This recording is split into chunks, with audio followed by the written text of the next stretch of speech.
ghostly mark.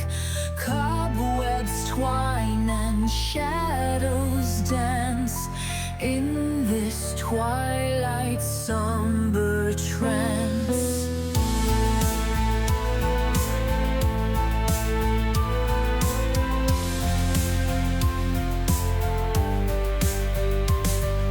Candles flicker, weary wicks, ancient echoes, time's cruel tricks. Marble figures, frozen pose, amidst the silence sorrow grows. Whispering shadows, secrets keep in the depths where night meets sleep. Underneath the velvet gloom, guardians of the haunted room.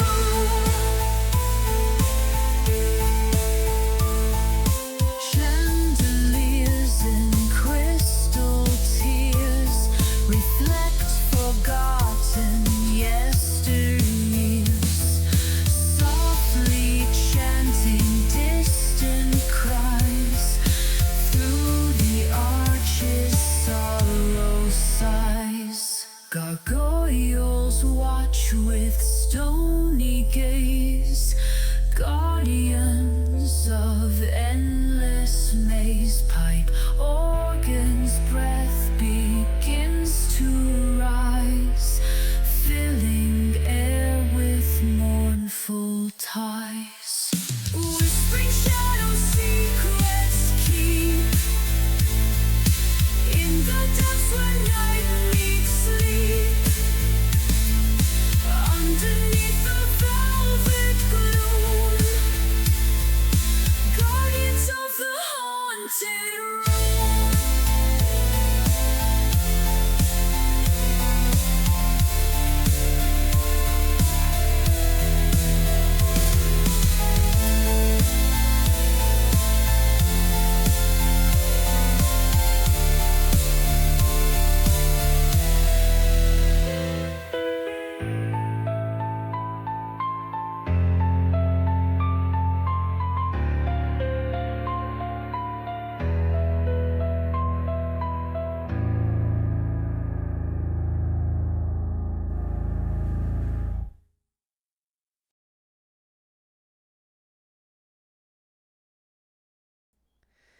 Good afternoon, ladies and gentlemen. Nothing happened. This is the first time stream has started up. There have been no flaws, I swear. Everything is fine. Also, Lictor's here. Be a distraction, Lictor. Quick, look. It's a general social convention that will be used in a subversive manner. My God, what a Do hilarious not, joke. of course, do not notice at all. What? Hello. Very Well, quiet you I will are. start. I will start naming spaceships. From the list that Squick and One. Iden have I, generated all day. yes, I will start naming because we were talking about Rogue Trader. The belligerent emissary, the service with a smile, the underhand negotiation, the profitable misadventure, the ablative empathy, the Mitrov's chariot, I'm gonna the have to harbinger of stop you acquisition. because if you go through all of these, we're going to be here for the entire stream slot. So, Aiden and Squick are aware of the Culture series, and Lictor has made the foolish mistake to run a Rogue Trader game, and we need to name our ship. So that's going fine. How's chat? How are you guys? Has everybody had a good week? I'm hoping so because I sure didn't. I had COVID. That's not okay, by the way. No, I and warn you. you know, You should definitely stop. we were here last week, and I was like, "Yeah, Aiden's had a touch of the flu. I've got it. I'll probably be fine in like 24 to 48 hours." And half an hour after stream, Aiden came home with a COVID test, and it got 5 minutes through its 10-minute processing time. It was like, "Yeah, by the way, you got COVID." So, all right. Which, in case anyone is not aware, is not cool. It's not fun. Yeah, I, so I don't we know. we managed to fix Lichter's volume last week by changing absolutely nothing, von Falkenstein. If he's too loud, let me know. I will turn it down a little bit. It seemed to be working fine last week. If it's not this week, I will adjust once again. Yes. Nintendo Direct announced a new We have fire changed the emblem. volume. Pray that I do not change it again. Yes, that's OBS to a T. Is I have changed the volume, which might include just completely muting you for no reason. Yep. Wilf, I hope you feel better soon. Yeah, having COVID is not fun. The thing I hate most about COVID is not only do you have, all of the flu symptoms, but it just makes me so unbelievably tired. And I go through like 2 days of each of my eyeballs having individual headaches. Which, makes drawing kind of hard, but we're here. We've got through it. I'm on the far end. I do have a tiny bit of COVID brain. So, that's a thing. But I have managed to get some things done and some things fixed and some things for us to play with this week. And we also have some fun stuff going on just overall on the channel. It is currently September, which means that the September subathon is a go. Subs to Twitch channels tend to be cheaper during September, so we often do subathons at this time of the year. Sometimes we do one weekend. This year we're doing multiple weekends, so from Fridays through till Sunday on, I think it's 3 weekends out of the month that are planned for. You can see extra content on the channel, things running through the night, all sorts of extra nonsense ongoing, and I'm just here doing my normal slot before it all kicks off. But that is why we currently do not have the streamer schedule rolling on screen, because through the month of September it's going to be weird. There's extra stuff happening, and Cookie will be following me this week, not Striker. So Cookie will be coming along with something exciting to do after I'm done with my usual wittering. Extra nonsense good, extra nonsense very good. I've not been hugely involved in the planning this year, partly due to being sick, partly due to, it's been a hell year and I have way too much work to catch up on. But I know that there's been a lot of ferreting around going on in the correct channels in the Discord for people organising things to entertain you fine folk, and I hope you'll all have a good time. I know Aiden's going to be doing a thing at stupid o'clock in the morning tomorrow night, so that's going on, and I'm just sat over here like, okay, I'm going to cheerlead and get the pom-poms out. You guys got this. They do. They do. They I do. promise. They do. Nothing's going to. Well, I can't get this out of my mouth now, but that will be too late and lie. Uh, if anything breaks, it's going to be intentional. Yes. At least 50% of the time. Yes, we don't make mistakes on this channel. Just, happy little complete crashes. It's fine. It's completely fine. There's nothing to worry about. All right. So because I have extra exciting things to share with you guys this week, and I want to make sure we do at least some character development, I think we're just going to go straight into show without too much wittering around the houses, if that suits everybody. So one of the things I talked about last week and then couldn't show you because it wasn't installed on this machine was spreadsheets for the happy people, also known as Aeon timelines. So we've got a couple of choices on how we want to do things this week. We can either go straight into reviewing our story that we're going to be writing and into character creation. We can look at Aeon timeline first and how that works and actually set a calendar for our world. And have a look at another wonderful writing tool that exists out there. It's really up to you guys which one you want to do first. Review and character creation, or cool tool that will let us set a calendar and cool events. I think that we're way past the time to setting up a calendar. Okay. So Lichter votes for calendar. We'll give chat a minute to see if anybody has an opinion, and then we'll go from there. But yeah, I'm very keen to show you guys spreadsheets for happy people, because it does tick those little boxes in my brain when I'm working. And it's also one of those things. So one of the things I encounter when I'm writing, I'll be writing along and I'll get to bed and I'm like, I need to take a break. I know I'm sort of in the middle of this thing, but my brain is in 7 places at once and I'm starting to procrastinate and I'm just staring at the screen. I'll go and stare at Aeon timeline instead, because then I'll at least do something productive with the time, because it lets me just do like little tasks to tidy things up and make things pretty and put things in place that will be useful later. And then that helps with the procrastination actually being useful. Okay, chat is agreeing about calendar.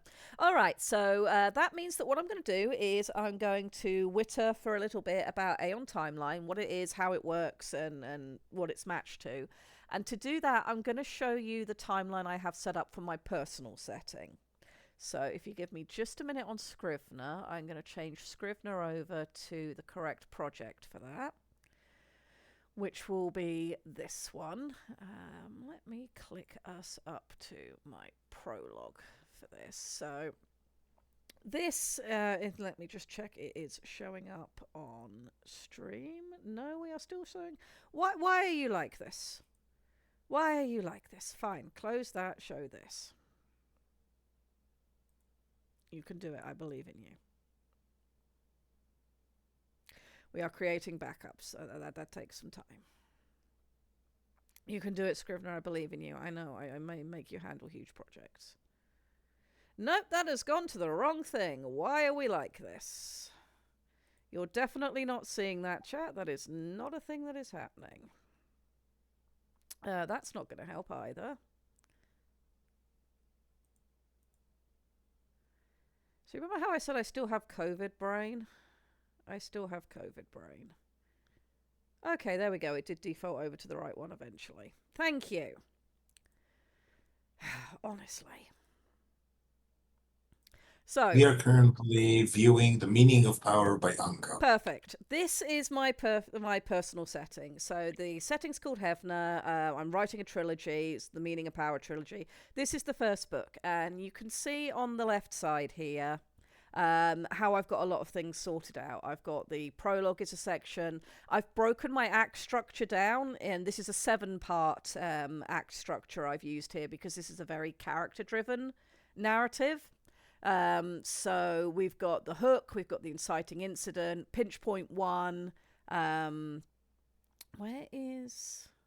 Yeah, no, that's correct. The midpoint, pinch point 2, the adversity overcome, and the resolution. That's my 7-act structure I'm using for my first book in the trilogy. I've got my outlines in a folder down here where I've steadily gone from my very basic notes to more and more detailed notes until I'm ready to flesh it out into narrative. I've got templates set up. I've got all my research down here. I've got my characters towards the bottom, which we're going to do some of that today for our Shoal book. I've got notes on my important settings, other notes, editing notes to follow, all sorts of stuff in here for putting this book together. It's all in one file. And it's lovely for working through and doing narrative. What it's not great for is visualizing timing and making sure that when I'm writing something that I'm not conflicting with an event I've already established, or with important world events that might affect what's going on, because this is a very complex setting I've built. It's taken me years. So, you know, it gets a little bit hard to follow. So, Yep. that's where Aeon Timeline comes in. So this is the narrative that I've been working on. I've got all that stuff on the left, which is going to become important as to why that matters in a minute, because Scrivener syncs up with Aeon Timeline. So if I flick over and show you guys Aeon Timeline, which should just work. Boom, there we go. I did something right today, guys. This is Aeon Timeline, which is effectively advanced spreadsheet nonsense. What this is a program that allows you to establish a calendar, establish a unique calendar with day lengths, month lengths, all the sort of complex things that you might want to put in, and to place onto your timeline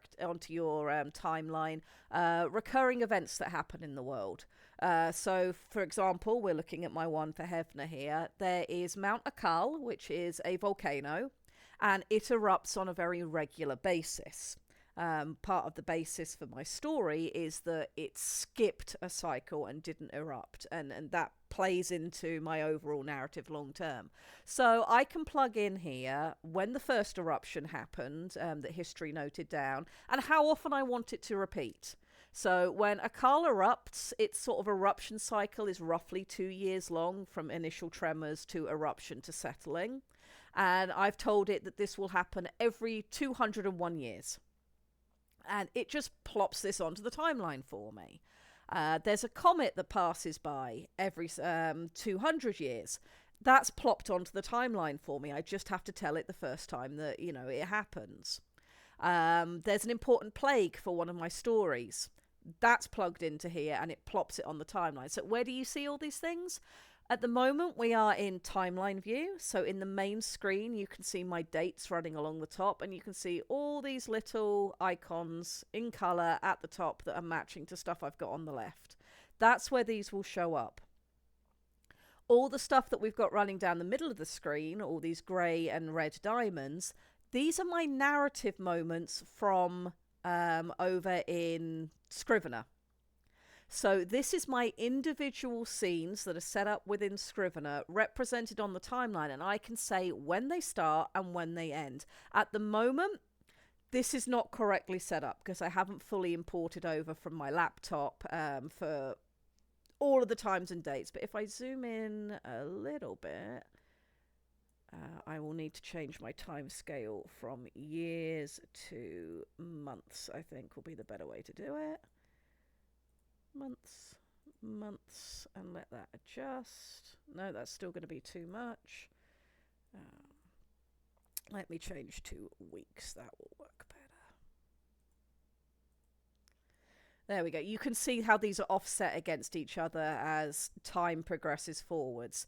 And this is basically, 1 week's worth of events happening here. And I can zoom in even further to day by day so that I can see what's happening hour by hour if I need to. So you set your time scale up to show what you want to see. If you want to see a particular event that you've put in because I'm going to reference this thing, what was happening around that time. So for example, if I wanted to know what was going on around the time that Empress Samra Kalel died, I can click straight on this and it's going to take me to the right place in the timeline. Nothing else is currently plugged in on that date, but it allows me to move between things. And this is very visual for me. I find this very, very helpful when I just want to make sure, what was going on in a certain time period, especially with a setting where I intend to write multiple stories.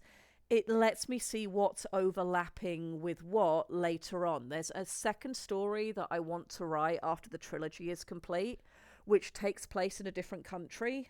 My trilogy takes place in the country of Rasal.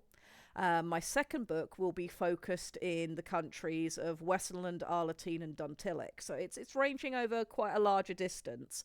But at one point they will briefly head to Rasal, and it's going to be coinciding with part of the Meaning of Power trilogy. It will be during the second book that they arrive there, and I'll need to make sure I time things correctly so that it doesn't contradict what I've written in my trilogy.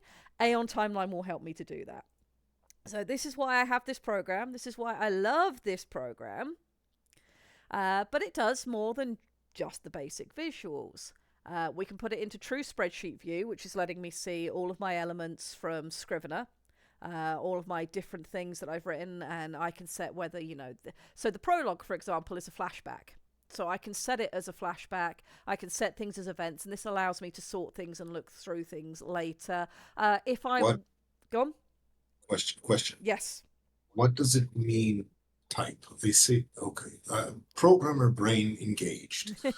So I see go on a then. spreadsheet. Spreadsheet means that there's a list of events that the program can sort through. Yep. Every column is a type that you can sort with. Yep. I assume that you can sort, there's a date. Yep. Starting date, end date, duration, color type. Is any other columns? You can add on other columns, and we have a little menu here that shows you what I could also add on if I wanted to. At the moment, I've only got things up that matter for me, but for example, you can, put What would relationships be on a here. relationship? What would be a So relationship? to show you that, let me click over here. So one of the things you can add on Aeon Timeline, and it will also pick up from your Scrivener, is characters. And the wonderful thing with Yes. characters is that you can set dynasties attached to them. So I have here the Emperor of Rasal. I can Hmm. give him some basic details. I can set a color for his family and dynasty, etc., etc. A little icon Hmm. that I want attached to him, when he was born, when he dies. All of these elements I can put in. So there's his birthday, there's his death day. How old was he when he died? If I want a special birthday icon for him because it's relevant to the story, I can change that.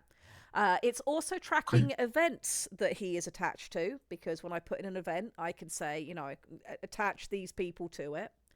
Um, Who's saying what's an event? you get to define what an event is. No, no, of course you can add events, but you said it. For instance, does this Mhm. thing has a function where it goes over your book in Scrivener and imports all the dates?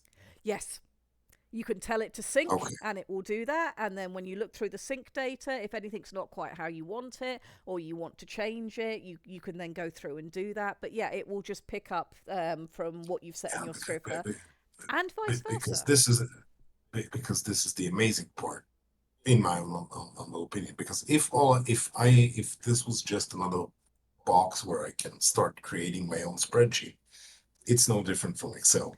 Correct. If it can scan my file and semi-intelligently say, listen, I think that these are your events, uh, by reading names, by understanding text and giving you a semi-intelligent list of events Hmm. and pre-populating them, that is a really big help. Isn't it? I love Aeon Timeline, and it does require you when you're doing your Scrivener setup to be sensible. I mean, it's not going to figure out that your characters are your characters if you've put them in a folder labeled cities. But if it sees a Yeah, folder labeled characters, it's going to assume every entry in there is an individual character. that is brilliant. Isn't it great? So That when sounds. you're in this view and you're wanting to add in, say, relationships, it would add in stuff from the characters and the relationships tree that you set up. If I click back on my emperor here, bring up the sidebar, dependencies. No, not that. Where is it? There's a thing here somewhere. Here it is. Here is everyone that's related to him, his I children, think his spouses, things, events that he's deliberately attached to. that's a lot of kids. Yes, that is how the ruling class of Rasal has worked up to this point. It's have many children because most of them aren't going to survive the political wrangling. I see. So yes, he has many We're doing it children. the Ottoman style.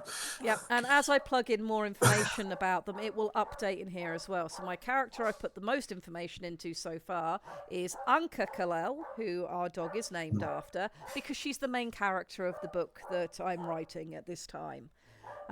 So she's in here, she's got extra information, and again, as I populate more details for each of these as I need to, it attaches it to everything related.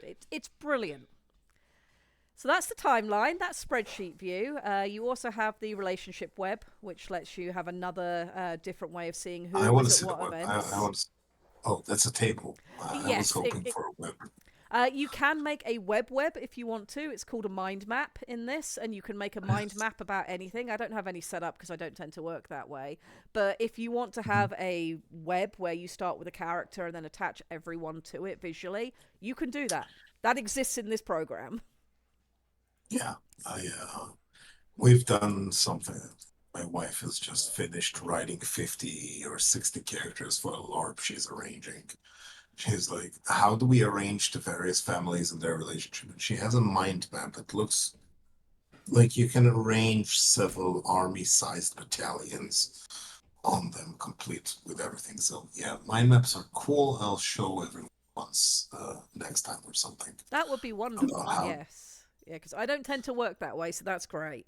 But yeah, this is another Mhm. visual way of just seeing, who was at what and when and why. And again, you can use it to jump straight to where that event happened on the timeline, so you can see what you're crossing.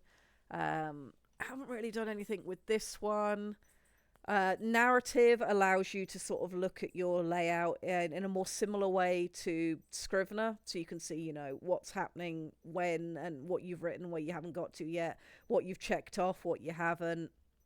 It's just, I very, very, very much enjoy Aeon Timeline. It has a version of presenting information for everybody, for however it is that you prefer to work. Ablative Brilliant. offspring. It's funny Also, you mention ablative offspring.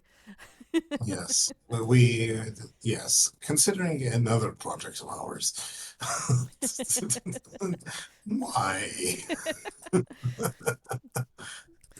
All right. So what I I would don't even like know to why. do, what I'd like to do is to Yes. set up one of these for Shoal because I think it's going to end up being incredibly useful. And the wonderful thing about it is once I make it up, I can also make it a master file that people can access. So for anybody else who gets Aeon Timeline, you'll be able to access it, view it, and look at it. It is a paid program. This is not a free program. It does a 14-day free trial, and then its pricing model is you pay for it once and you own it forever. However, if you want the continuing updates as it adds new features, it has a subscription model, or you can just pay to update to where it's at and then drop off. If a feature comes out that you want that you haven't yet paid for. It's very similar to Clip Studio Paint, and I don't mind that pricing model. I find it to not be particularly abusive. I purchased this. I haven't felt the need to update it since I purchased it. It does everything I need it to do, and it's quite happy to work with Scrivener, no problems. So it was a one-time purchase, and yeah, I have access to this for life now, as long as I've bothered to install it on the correct machine. So I will make an Aeon timeline, and we'll be able to work on that. As I'm sure you guys can hear, the dogs have returned from the park. They're very excited. They're currently doing zoomies around the house. And I might ask, security updates are free, Ed. Yes, it's purely feature updates are attached to subscription or updating, should you choose to. And I've never felt the need to, but security updates, they do those for free. Right. What I might ask is, Aiden, would you like to pop in and say how the dogs have been doing? Because I would like to use the restroom because I am still on the final steps of recovery from COVID. And then we can look at how we set a timeline up and do one for Shoal. Yay. To answer the question, the dogs do loudly. That they do. I think you can manage more than just that. Oh, I'm sure I can, but that is like the immediate update is them dogs be loud. They bork. They bork muchly. Let me They actually populate. pull up Twitch so I can actually see what chat has to say. But no, we went to the park, had a good time. Autumn the Pibble is a fast friend of Pip and Anka, and they had a great time galloping about chasing each other. That's all they should. Yes. Yes, introspective, ablative offspring. But yeah, no, Add, they add, had a add great that to the time. list item. Indeed. Add that to the list. I mean, that's where I got the idea for the ablative empathy. But yeah, no, so the Beagles went to the park. It was a overcast day, but that didn't stop other people from showing up and having a good time. And yeah, there's a couple pit bulls that they have made friends with where Autumn the pit bull and Pip the beagle both had a ball each and just kept parading their ball in front of the other, trying to convince them that their ball was better than their rivals so that their rival would chase them around, which, it usually worked. It usually worked very well because they did a lot of chasing each other around. I am glad Also, they had a run around. Anka is categorically faster than her mother, which Really? considering Saris is already remarkably speedy. Yeah. In a straight up race, Anka trounces the hell out of her mother. Wow. That Impressive. is terrifying. Okay. It is. So we are going to make a new timeline. Okay, and I'm going to see if OBS feels like being helpful or if I need to tell it to do something else. It looks like I need to tell OBS to do something else. That's fine. I know how to do that. Give me a window capture. This will be Shoal timeline, and this is going to stay in OBS forever. Oh, great. You're not going to tell me which is which. I'm going to guess it's this one. Indeed, Kai. Look at my ball. My ball is amazing. Yes, there we go. Give it a lick. No, you're not allowed to lick my ball. Run away. All right, let's move this down to where I want it. That's going to be here. All right, we are going to make a nice new timeline. Okay. Please. Oh, yeah. So one of the things that you can do if you pick up Aeon Timeline and you want to try and figure out how the hell does any of this work, it does have some default timelines loaded into it to let you see how these things work. So they've got the entire timeline for Wuthering Heights, the global history of inventions. You can use it for making development plans. And, of course, Murder on the Orient Express. And the reason why it's the first in the list is because it really shows off how useful Aeon Timeline is. Because you need to know exactly where everyone is at every given moment in that story for it to make sense. So, we are going to make a nice new timeline.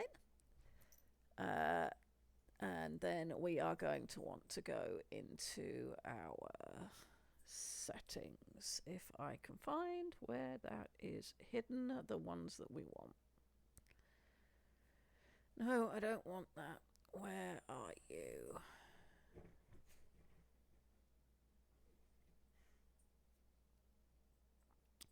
can tell I haven't used this for a little while. Here we go. There's the settings we want. Are you going to let me set? Yes, you are. Edit calendar. Here we go. All right, so here is where we get to start playing with how on earth Shoal is going to work. And I'm just going to make sure that, yep, OBS says it's showing everything correctly. You guys should be able to see it. Spoiler, there was in fact a murder, and it was on a train. And it was a express train. It was a large train. And bad things happened. And it's a very good story. But was it a train going through the Orient? I cannot comment. That might be too many spoilers.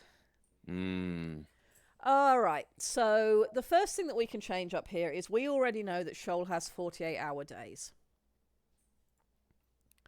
We do. We then get to start deciding what a week looks like. And we are not constrained to a mere 7 days. If we like, we can have as many days as we want in a week. We could decide it has 13 days in a week. We can do whatever we want. Yes, we've had one Friday, but what about second Friday? I am going to pull up. You can't see it because Aeon Timeline's sitting over the top, but I am just quickly pulling up Scrivener to see what we've written down.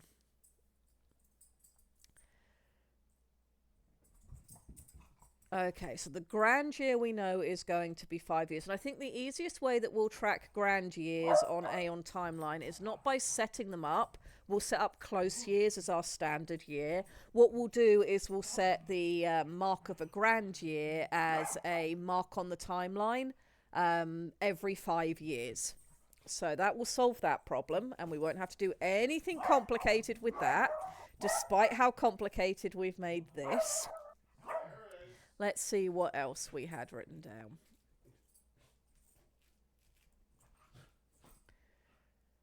All right. So if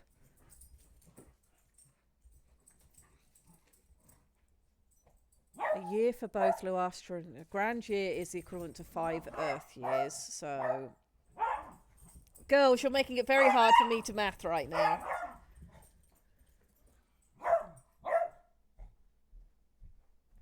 The amount of time it takes the moon to orbit its host gas giant, the close year, is almost precisely equivalent to an Earth year. So I'm thinking we need to basically stick to maybe 355 days in a close year. Though that's not going to work, is it? Because our days are... no, because the length of the day doesn't matter to that. No, grand years are 5 years. I feel with Shoal days being 2 Earth days, Shoal would just come to understand the human need to nap to get through the day. Yes, that is very much how they're gonna do that. All right, so let's say Napping is important. It is. I think even very Shoal important. is not that. Yeah, you guys won't be able to see Shoal because I've got the timeline on top because we're going to work on that. I'm going to open a notepad so that I can math outside my brain. All right, so a year has 355 days, but we're going to need that effectively. Do we need to change that based on how many hours are in a day, or do we just accept that Shoal orbits faster than Earth does? Its native spin. Though I think if we extend its native spin, that's going to have some massive issues with the tides.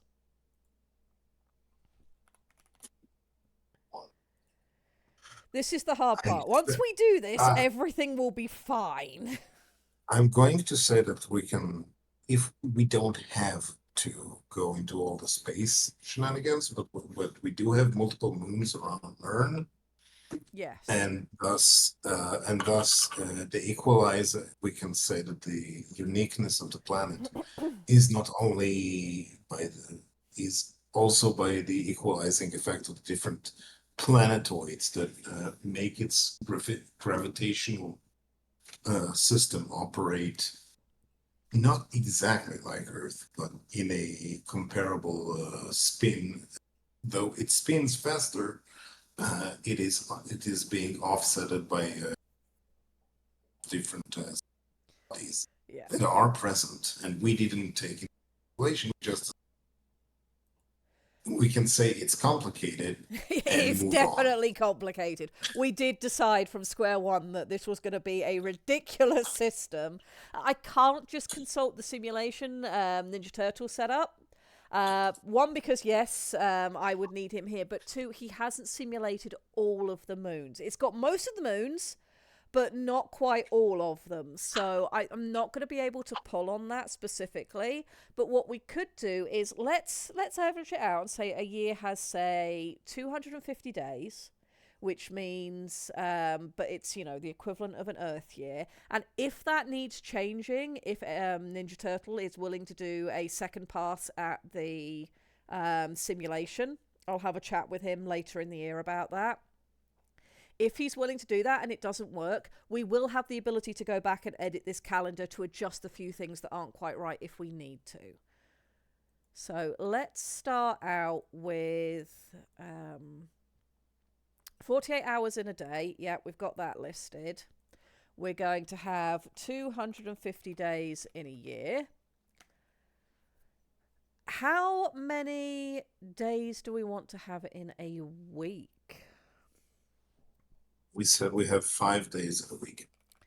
Okay, 5 days in a week. That's just something we said. We can decide against it, but we did say that. Okay, so if we have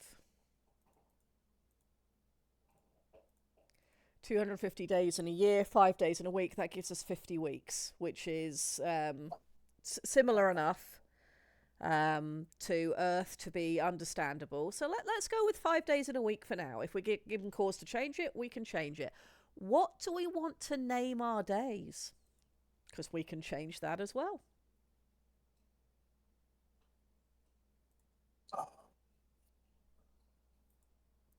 What language do you want to work with? It will need to be a language that's understandable for our readers. So what we'll do is we'll set the names of the days of the week as they translate into Terran. But of course, in Shoalese, there'll be a series of clicks and whistles. So We should work the calendar to Shoaley times without thinking about humans and timelines because it's a different solar system. The times would never match up anyway because different layout stuff. That's true. But one of the things that you always have to remember when you're making something like this for an audience is how do you relate this so that an audience understands what's going on? The thing with books, especially, and it's true for other artistic media, but particularly for books, is everything in a book means something in terms of delivering a narrative. So, for all, you're quite correct that if we were going to go extremely hard science, our name shouldn't be in a language that is easy for people to read. The celestial movements don't have to relate to what's going on Earth because they wouldn't. We're going to break some of those rules and sort of put things into a easier to understand narrative for people because, as Kai is saying, if you make it too alien, people check out. And it's not necessarily that they're even checking out because they can't be bothered or because what you wrote isn't compelling. It's because you end up giving people too much to have to try and hold in their head at once that they're not familiar with, and bits just fall out. You can't hold all of that stuff at once. So that's why I'm looking for this nice sort of even temper between the two. It's Earth-like, but also just slightly off of Earth. And we have made a very complex system already. And I think a lot of this will just fade into the background and not be important once we're writing, because this isn't the focus of the writing. This is the framework that allows for the writing. So we should be okay with that. I think it's going to be simplistic. I mean,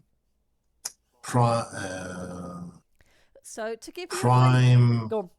prime, secundae, trinary, quarti, and quinti. Just going off the Latin option. We could do Everybody that, understands. but that would Everybody understands it. yeah, that would imply that the Shoaley words are very basic and scientific in themselves, which if that's what we want to do, we can absolutely do that. What I did The other option, go on. well, the other option I had was to go with musical terms. Now, there's intro and crescendo and derive the words from that, but I feel that might be leaning a bit too hard into the theme. I like that it's I'm themed, but you're right, it would be very easy to be cliched with that, so we're going to have to think about how we do it.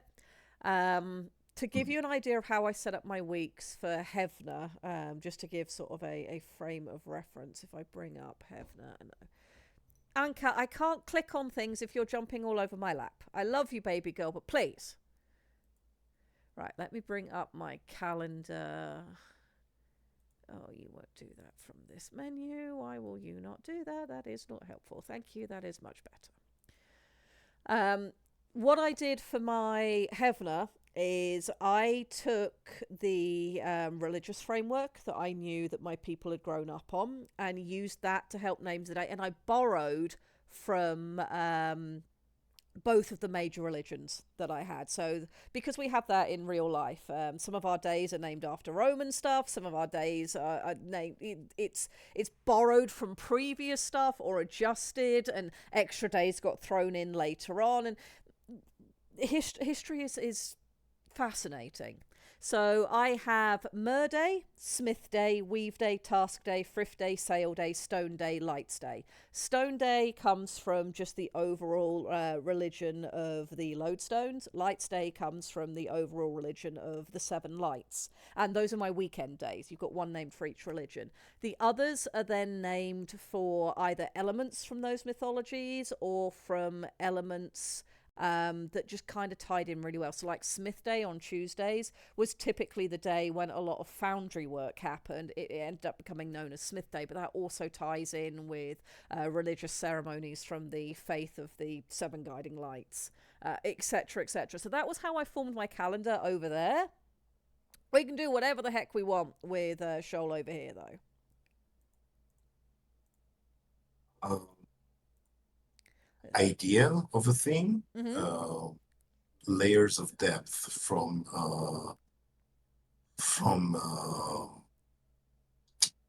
surface to seabed, and considering and treating the week as as a transition either up or down the layers of depth. I think that missing the aquatic theme in the week is going to work against us. It's I like the idea of that, and we could always combine two things together because we could set up the days to be like we know we have the sea moth is a figure in some of the religious stuff that Erica's been writing. You could have sea moth abyss for a day name, for example, mhm, so that you're tying in religion and depth, and then the next day, you rise from abyss up to open, up to etc. etc. We don't have to use the word day at all, especially as day doesn't mean the same to the Shoaly as it does to us. Or alternately, well, you could change that to some of the song parts. So you have, Sea Moth Crescendo is your first day of the week or whatever. mhm. Wilf is suggesting that we name things after some of our moons. Celestial Yeah, bodies, that's yes. our moons and celestial bodies. Okay, I think maybe the simplest Uh, way to solve what we want to do with this is let's do a poll. Um, let's have a few ideas. how to name our weekdays. Do Well, we want them to be musical based? Do we want them to be depth based? Do we want them to be faith based? Do we want them to be celestial based? Anything else we can put in here?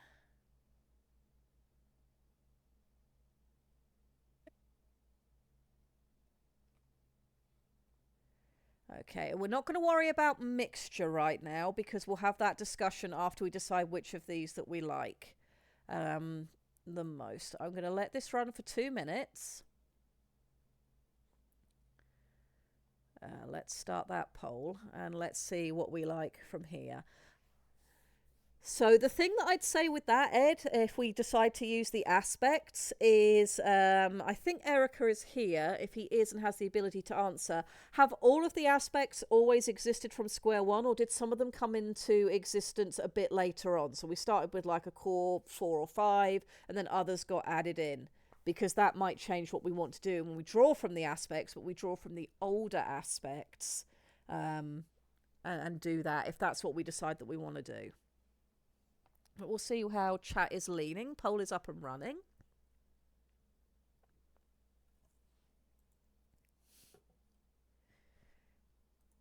Oh, and I'm having a nice drink because my throat is getting drier quicker than usual this week. COVID sucks. Don't catch COVID, folks. COVID bad. The week should be an octave and have an 8-day week. Okay, That's an interesting idea. it is.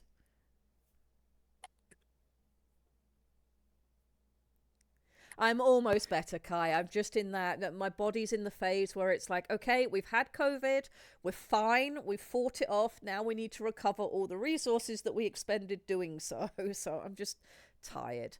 This was my third time having it, Doctor Who. I'm so sorry you've had it 4 times. If you're anything like me, it doesn't get better. It doesn't matter how many times you have it's the same every time. It's just awful. Polychromatic Gothrop, I hope you never catch it. Flu is bad enough. COVID is like flu on steroids, and it personally hates you. And I do not know how a human body can produce so much mucus in a 24-hour period, but it's amazing what the body can do, and you won't enjoy a moment of it. All right, so what we're looking at then is that you guys like the idea of tying depth to our week, and then Faith and Celestial are tied for second place. So if we do a combination build of the week, we're going to use Faith or Celestial based names tied to a depth, I think. And I think that will make a unique calendar system. I think that'll be really interesting. I think that the months should be celestially. Based on months on the Uh, celestials. Yeah, okay. And then yeah, maybe faith for because the week. because and faith for the week, yes. And wait, fate. How do we word fate? So I think what we'd do for faith is we would use maybe we shift to a 10-day week and we use the Hmm. aspects, but we drop one of them. One of them deliberately doesn't have a day, and I'm sure if I have a look at Erica's documents, that will make sense. And then you have the first collection of 5 days to be the ascendant and the and descendant, Yes. the parts of the. Yes. Okay, I think that would be really interesting. Okay, let me yeah, make some notes that that's what we're going to do because I'll need to go and pull up Erica's documents because I'm not seeing him in chat at the moment to just be able to ask him.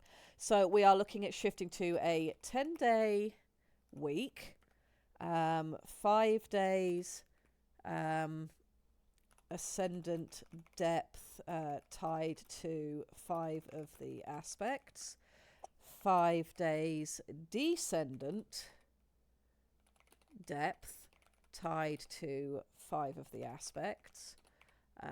One aspect doesn't have a day. I've got a cunning plan.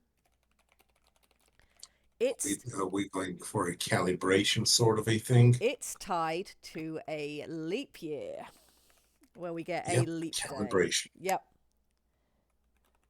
Yep. And that's because the solar system is not completely balanced. And very few systems are. Yep. Thank you, Ed, for linking that for me so I didn't have to go and find it. I am going to look at opening that up. Oh, look, there's already a mark in the center. Gee whiz, how could that have happened? All right. Let's see. So we are going to need to go through this and look at what the different aspects are and decide which one should be ascendant, which one should be descendant, and which one gets to have the calibration day. Seamoth represents whimsy, chaos, change, secrecy, unreason, etc., etc. I'm thinking Seamoth is going to be our leap day. I think click is going to be. I think click is going to be that. Go to click. Go to I, click. I agree with Ed. Okay. Glow, I agree with Ed. depth. It's the last one. It's the last one. Thank you. Okay, Yeah. the last aspect is click. The one outside yet within the others. It represents wounds and openings, locks and keys, disconnection, crabs, eels, snakes, psionics, and dreams. It is the cause and result of the other aspects. It is the reward of Fang, the sprig of tide, the aftermath of Seamoth, and many others. And so it unlocks other aspects into itself, consuming them. Its colour is violet, said by Sholey to be the colour made of all others if they acknowledge its existence. Okay, so you want click to be our leap day? I I think it works. Let me rehash and see off just a Benny's moment. Day will need to be a celebration, a world, a universal celebration, I think. And yeah, it probably would be on a Seamoth Day for a Benny Day. Yeah. Represents whimsy, chaos, change, secrecy, unreason, Okay. nature, yearning, insects. So let me Okay, put onto my notes then that our leap day will be click. All right. Right. Let's decide our ascendant days and then our descendant days. I went and looked up synonyms of Excellent. depth. Hold on to those. We will come back to them in a minute. Let's do this part Mhm. first. Right. So, scrolling up to the top of the Mhm. list. Seamoth is chaos, change, secrecy, unreason. Do we think it's going to be ascendant or descendant? I think it should be the first of the descendant days Okay, where we change so from one to the other. this is a dive. This is when you dive in back into the water. After you finish your ascendancy, Okay. you're going back into the water. Okay, next is glow, which is knowledge, light, revelation, prophecy, and the sun. I feel Let's, that should be either the let's first of the ascendant days or the the last last. one. The last one. The last one. It's when you get. It's when you get all the way up. Okay, so this is going to be glow. And what is our ascendant synonym you think should be attached to that? Synonym. Uh, Should it be glow wave, breaching? glow bridge, sky bridge, or not surface bridge. We could just use the word breach. It'll be Wave fine. crest, Glow wave crest. crest, Glow crest. I glow, like that. glow crest. Yes. Okay. Next, we have depth, balance, darkness, harmony, flight, suffocation, things unknown and out of reach. I feel like that's going to be a descendant day. Possibly the Yeah. last of the descendant Third. days. No, the Third? third. Okay. Third. That's the balanced one. Though death can crush, there are ways to protect against it. It's either the third or the fourth day of descendant. Okay. We can come back to our synonyms in a minute for sheltering scale, protection, age, fossils, unchanging growth, and static nature. Where do we think that one would fall? Second or fourth day of ascendance. Unchanging growth. It speaks to the first day, to the second day of ascendance. Second day of ascendance. Okay, let Yeah. me. So sheltering scale will go here. And it really feels the name of it feels like a Monday. It has a Monday. So is that where? It's A Monday vibe. it's a Monday vibe. Yeah, so our week will start on like the Sunday before it as the ascendant start, but then the work week starts on sheltering scale. Yeah. We'll do the Let's do synonym for its depth in a minute. All right, let's look at shape replaced shell after. Yeah, so shape. I Yes, think this shape. one is. Each shuttle falling from the assembly to the activation to results transformation, artifice, creation, and destruction. Either first day of descendants. Well, we have Sea Moth as the first day of descendant. Right. So this could be. No, it's the last day of descendants. It's color orange, so it's the fourth day of ascendance. Okay. Is 1, the 2, 3, 4. So it comes just before Glow Crest. Okay. So shape will go here. That works for me. All right. Our next one is mesh that connects everything. What descendants do we have right now? Descendant days, we've got the first one and the third one. I'm thinking maybe this needs to be the last day of descendants, tying it back to ascendancy. Okay. Yeah. So let's put mesh here. Because this is back at the bottom. Yeah, where things grow. Okay, next we have Fang, which is a furious aspect representing battle, struggle, conflict, division, betrayal, cunning, etc. Third day of descendants. We have depth in the third day at the moment. We have second and fourth day available in descendant, and first and third. Hushed is the fourth. Hushed is the fourth. Okay. Yeah. Which is cold water. Yeah, it's the right before the end of the week. Okay, so what if Fang is the start of the ascendancy? Sounds good.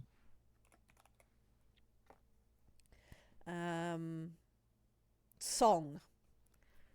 Song is the eternal celebration of life, music, protection, etc., etc., etc. And we've got either the middle of the ascendancy or the second day of descendancy available. I think the silence is an ascending. Shadow. Song is a aspect, and tide is the descending aspect. I feel like song might be good as the middle of the ascendancy. Yeah, that So works. yeah, let's put song in there. And then the last one we've got, and we've only got one space left, is tide. Yes. And so that will be our second Descendant Day. All right, now we need to, let's first of all check how chat is doing, because chat's very important. That is true. What was the description again? For which one?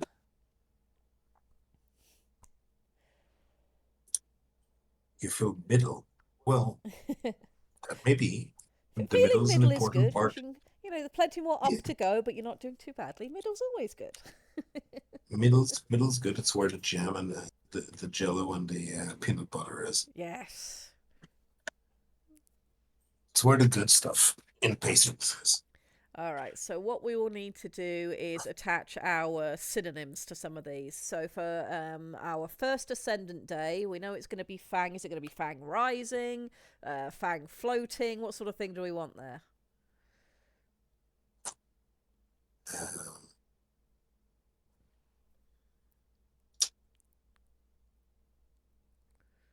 so it's not a crest. No, this is the It's first day of Ascendancy yes, after the yes. Descendancy.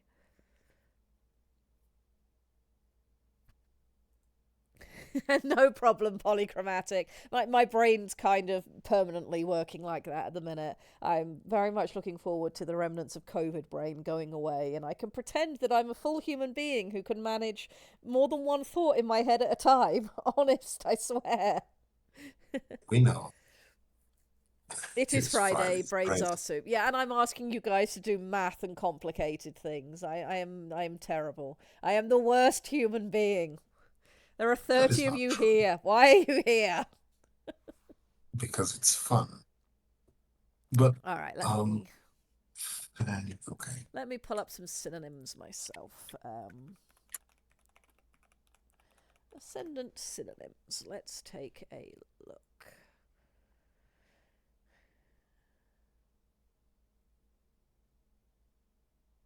How about we do, for the first day of the week, we do Fang Uplift, because we're starting that rise. But we haven't got there yet. Let me take a Oh, look at the document for where sheltering scale was and make sure I've got the right names attached to some of these. I am thinking of Fang Wake, Fang Surge, I like or surge. actually, Surge is a good word for our week Surge. starting with. It's a watery, has a watery sound to it. Yeah. Okay, our second Ascendant Day is going to be for sheltering scale, which I feel Ooh, for the Fang Swell, Fang Swell, Swell. That's much better. Yes. Fang Swell. And then middle of the week, Song Surge. We put Surge in there because we've hit that midweek. Yeah, All right, so our that's where it second is. day of Ascendancy is Sheltering Scale, which I feel for the sake of naming conventions would be shortened to Scale on its own for the day. Mhm. What's our synonym going to be to go along with that one? Oh, Scale High? Thank you, I Windows. think no. Are we descending? No, No, we're scale is ascending. descending No, we're or ascending. We're doing ascending. all the Ascension ones at the minute. This is the second day of Ascendancy. Scale break. Right, okay. Anka, could you please stop kicking me? Once I've got all of Scale these written break. out on my notepad, I'll then transfer them over to Aeon and you guys will see what's going on. Okay, so we've got Fang Swell, Scale Break, Song Surge, Shape, question mark. That's the next one we need to do, and then Glow Crest. So we need just one more Ascendant word. Oh, Shape High? we are in.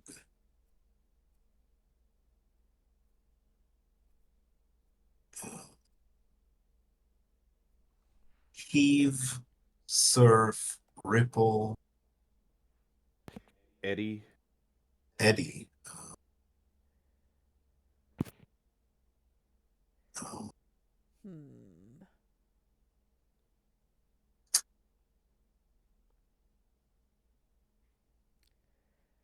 Do we want Did soar?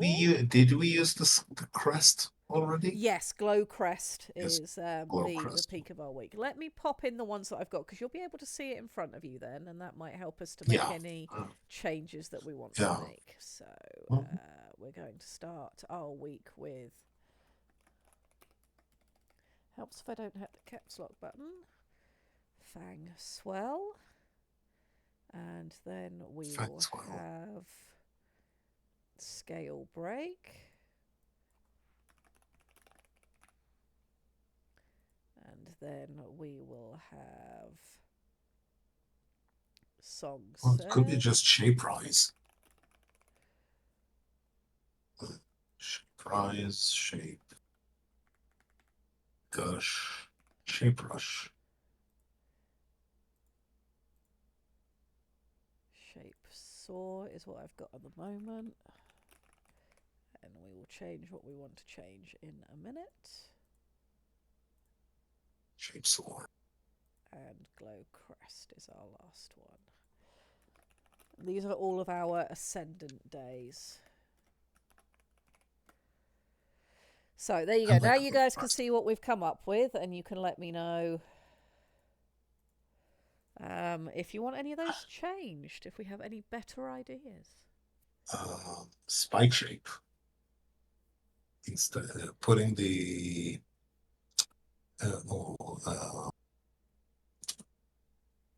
oh, put switch out the aspect of the epitaph, calling it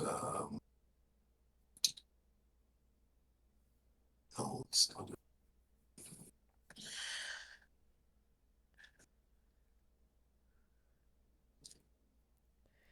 Right. I think for my sanity and ease of things, if you want any of these changed, type it in chat because then I can see which ones you want changed and what to.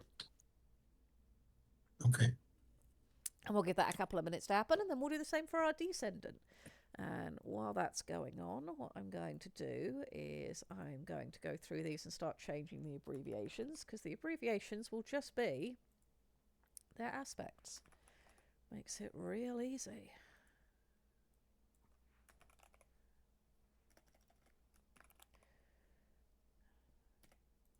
Why can I not type today?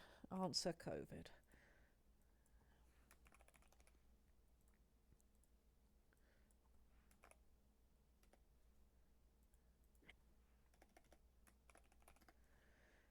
Okay, and then our first day of the week will be Fang Swell, but the start of the working week will be Scale Break, on the assumption that we don't change the names of any of these. So let's have a look and see what people are suggesting. Shape Saw to Shape Stream. Okay. I'm probably going to keep it as two separate words so that we can keep that nice, consistent way of writing things, but I'm fine with that.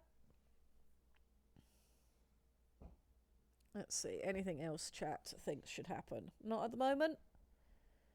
All right. Well, you can always continue suggesting while we start sorting out our descendant week. Yes. So our first one is already set. Seamoth Dive. We decided that's what we wanted to do there. What do we want for our other 4 days? Let's see. So, what are the aspects? Let me. Could you those... put the yeah? Yep, I will put them up. You know what? The abbreviation for this one is just going to be moth because otherwise it's going to get too long. All right, let me put in the aspects and then we can attach names to them. So we've got tide, depth, cold, and mesh. Tide, depth,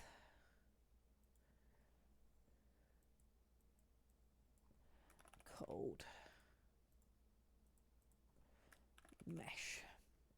There we go. And then we can start attaching our synonyms to them as you guys decide what they should be.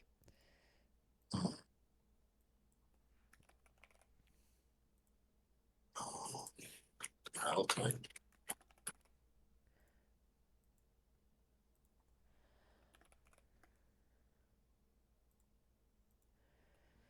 doing this sort of stuff makes my procrastination brain so happy, because it's like I don't have to think in full sentences, I don't have to write paragraphs, I can just do little things I can tick off. It's like, oh yes, I've changed that, and that will be very important later on.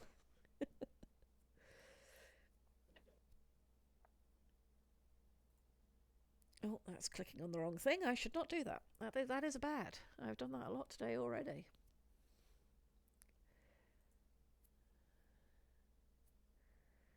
Alright, let's find some synonyms that we can play with. We can play with low, fall, drop, sunk.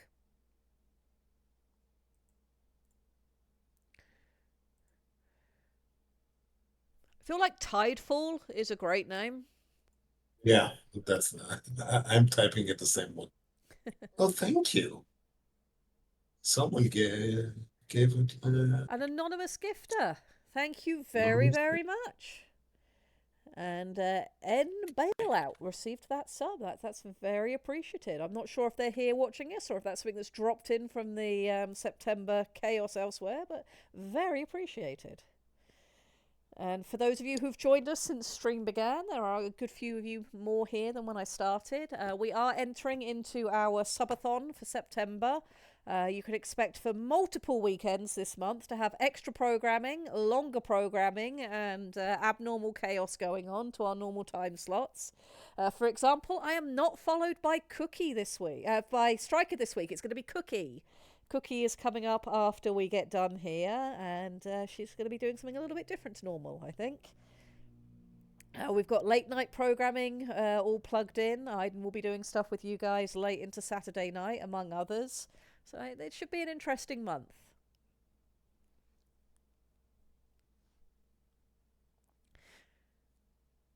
And we have been followed by Entropic Radar. Thank you very much. Yep, effectively constant streams from now until the end of Sunday. Yes. The streaming will continue until morale improves. Please do not mind any pain you feel during the process of this. That's entirely normal.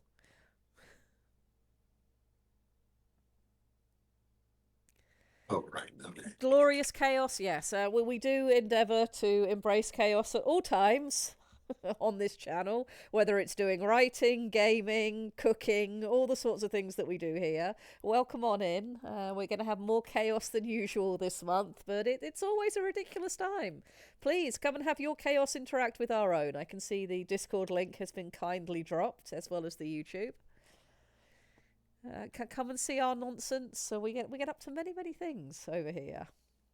Speaking of cooking, do we have good cooking news, Doctor Who? Is something exciting going on? So I have a few options here. The website, the website. I did put a few new things on the website a few days ago. I should really get back to updating stuff. Simoth Dive, Tidefall, Depth Nadir, Cold Bentham, and Mesh Shoal. Okay. Again, this is what I have from top of my head. I will plug those in, and yeah, we can adjust any of those based on Ideas. feedback, which I'm always good for. It's always easier to criticize than When you coming got- up with something new. Yes, and I mean what you're hitting there is the blank page thing. It's hard to sort of sit there and come up, but once you've got something on the page and then you can look at it and say, no, I don't think that's right. It's easier to change it than when you had nothing there at all. So sometimes you just write down the dumb idea because then you can change the dumb idea. When there's no idea, you can't go anywhere. If you don't have a printer, tech magus, you never come up with the weird stuff that come after. Would you like to tell Oh, chat Printer about Mommy. Printer Mommy? I feel like I'm unworthy. That would be Squick to tell them about it. I'm still writing out where to find the emotional Support crew so he can you- romance her? Oh no! Yes. Look, you give me ideas. It's on your heads. I did nothing. I just turned up. That's true. Ed, we were going over a rover ship for our game, and they made a ship. I was there. I was prompting, giving them options, and giving them just enough of a hatchet to bury themselves. So they've decided strange eldritch archaeotech piece. Uh, very good. I'm Feel going. free, Tropic. So we have a archaeotech device, lost Yes. technology on board the ship that has been put to use by the Administratum scribes because it is absolutely mind-blowing to the administrators of the Imperium that we have managed to stumble upon a mechanical engine by which it can take a document and then duplicate it rapidly without needing human involvement in writing or illustrating the document. You just put the document in one end and then duplications come out the other. Yes. And all it requires is a weekly sacrifice in tinted oils, Yes, the appropriate sacred pigments must be administered on a regular basis, or the but the machine duplica screams. yes, but the duplicatum is very much a functioning part of the ship. And Printer Yes. Mummy is And much happier to do what you ask her to if you bring her a gift of cheese first. yeah, that is true. Yes, we've had that conversation of out of magenta, but it's black and white. You will produce magenta or the machine spirits will do nothing. Also low on cyan. Kirk. Oh, yeah. Probably will. Well, Probably. probably. I mean, they are a rogue trader. They are going to have to source their own shit. They're not starting with any. We had made at least one murmur of possibly recording this game, so stuff might happen. We'll see. We'll see. We might. All right, let's get back to what we're doing here. I have Yes. changed one of them because my concern for I like depth nadir, but my concern Yes. for the average reader is not everybody might know what that word means, and I like the idea of Mhm. including the word sink in one of these somewhere. So I'm suggesting depth sink instead. I am here for it. The other one we might want to maybe tweak a bit is Cold Bentham for the same reasons. I'm not sure if we might want to change that one a little bit. We'll see what chat thinks. I remember when I put a Titan Lance in a small fast ship. Oh, God. All right. So, last call basically for any changes you want to make to the names of our weekdays. I do think we can maybe workshop that one last one for Cold Bentham. Maybe have a change there if we feel like it. If not, we'll set this in stone for now. We'll move on to the next bit and see what we come up with. Yes. Third party pigment detected. Deploying lethal countermeasures. That is Yup. heresy. That is heresy for you. Yep. Blasphemous. Low on Cyan was the name of the last ship my Lancer game was on. Oh no. We're not going to get back into the ship names. We'll be here for the entire rest of stream if we get back into ship names. We are leaving it behind. Coward. I already gave them a few names while you're away, so you don't get to call me coward. We did start with all the ship names. Fair. Admittedly, I was on a most noble quest to make sure that the dogs had playtime. You were, and And they very no one is appreciated it. blaming you. Yes. You're a good caretaker of the fur babies. Let me see if I can find one more word. One more time. One more time. Gonna celebrate. Yes. Good. What about Yay. What about I was going to say cold bowing, but I don't want to use an ing word. Um, Cold stoop? Cold droop. cold stoop is cool. Cold It's an droop. evocative statement, if nothing else. Cold stoop. Okay, let's give that a try. It feels like the Wednesdays. The feels like a Wednesday. It's like it's adjacent to great things. Great part of Well, we know our work week starts on scale break. it. If we have a 7-day work week, it'd actually be the first day of a 3-day weekend. So maybe it's called cold stoop because you're just recovering from your work week. You're just like, oh god, I'm not doing anything today. I'll do everything tomorrow and on Fangswell. It's fine. Today I'm just gonna Yes, lay in bed. I'm just going to drift. I'm just I'm just drifting. Thank you. All right, I'm pretty happy with those. I think that's pretty good. Last call for any changes. Last call, last call. Get your changes in now. This is your last call for changes. And of course, if we need to, we can always come back to it later. Exactly. All right, we'll stick with where we're at for now then. That's our weekday sorted out. Now, what are we doing for months? The user aspects here. So now we're using stellar. Yes, we said that for our months we were going to tie celestial bodies for it. We will get to our leap day at some point. We will be able to set that up. We need to remember that the leap day is click. I will keep a note there. Okay, so we changed it so that we now have 10 days in a week. If we have 250 days in a year, then that's very okay. How do we want to work? Hmm.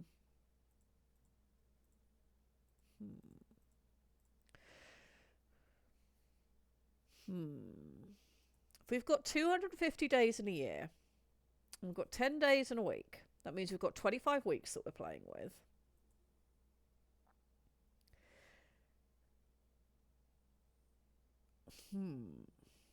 How do we want to split up our months? Do we want a short number of months? A long number? I feel like a short number of months would end up being. Everything's just I, working in fives on this planet, so. how many? Wait a minute. We have seasons. We do, but we have only 3 seasons. And That's okay. we So we can have cycle three. through them because we go from Lambent season to Okay. To duck season? haha, Lambent into our first gloam, into Tenebrous, which then comes out through a gloam back into Lambent, which is 5 again. So what I'm. Yeah. I think we have 5 months. Yeah, I think we have 5 months. It's the only thing that makes sense with how the world works. Yep. All right, we've got 5 months. Which celestial bodies do we name them after? Well, the ones that don't. Tomb has to be one. Wait a minute. Lunastra. Lunastra has how many moons? 7 Including Mern? 7 including Shoal. Mern is the star. Okay, so one of them is the black moon. The other one is the other one is the Myrrh. Then we have 5 that are not. On the alternate, if we're naming this after celestial bodies, and the way this typically goes is which celestial bodies are most important to the people of the planet looking at the night sky? Well, Luastra's going to be one because, Luastra, yeah. obviously. Mern, the star, is going to be one because that's when the light comes out. Yeah. If we include Tomb, that would be. I think Tomb might be a really important one to include because that's the other gas giant that's in the system. So when they're in a position where they can see it, I mean, it's going to be big. It's going to be one of the ones that's easiest observable. So we could go with Tomb. Tomb would be a reasonable one to have there. We know that the desert moon Tox won't be because it's always in the opposite to where Shoal is, so they never see each other because they're always dancing around Luastra, which is why it has the reputation that it has, and it's called the Ghost Moon, etc. So that I think will be a large part of culture, but it wouldn't necessarily have been known about early enough to affect the names of days and months by the time they'd got a unified calendar. So we can maybe leave that one out. I'm gonna have to change. I'm gonna have to go through all of this and change all the notes because we've changed so many things. Oh no, how could we? I love world building. All right. Astro bird. Let me Oh, see. Sister moons. Here we go. So yeah, the hidden moon, haunted moon, we maybe leave out. Other than that, yes. we have Mole, Akam, Salibe, Ubene, Aura, and Pax. Ubene is particularly noteworthy because it's volcanically active and the source of a lot of the radiation in the area. So I think maybe we need to make sure that Ubene is paid attention to, because Reasonable. it would probably cause or have flares that's noticeable from the planet. So that leaves Oh, us with...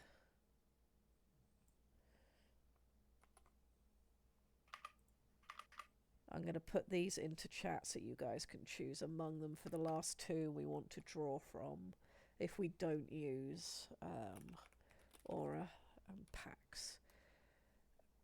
Anka, you are not helping. Please stop. of course she's helping. Right, let me take this Distracted. over here. Right, these are the... And let me put Tomb on here as well. So, let me put this in. These are our other moons, plus Tomb is our other gas giant that's in system that's named after Wide Tom, but it's Tomb because it's Tom but bigger. Because but wider. yes, we're that clever Yes, in this chat. we are. So we know that we're going to have Mern and Luastra as definites to help name our months. I think Ubene has to be in there as well, because of how significant that will be from the surface. So we need to pick two from those six that I've just suggested. I'll go for Tomb to be the middle month Okay, you want two? because yeah, because White Tom needs to spread along a lot of I am all for us including Wide Tom at a fundamental level yes, in our nonsense. yes.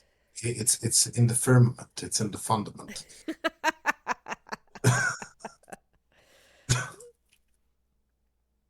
All right, and who I'm do we being want as very the other clever.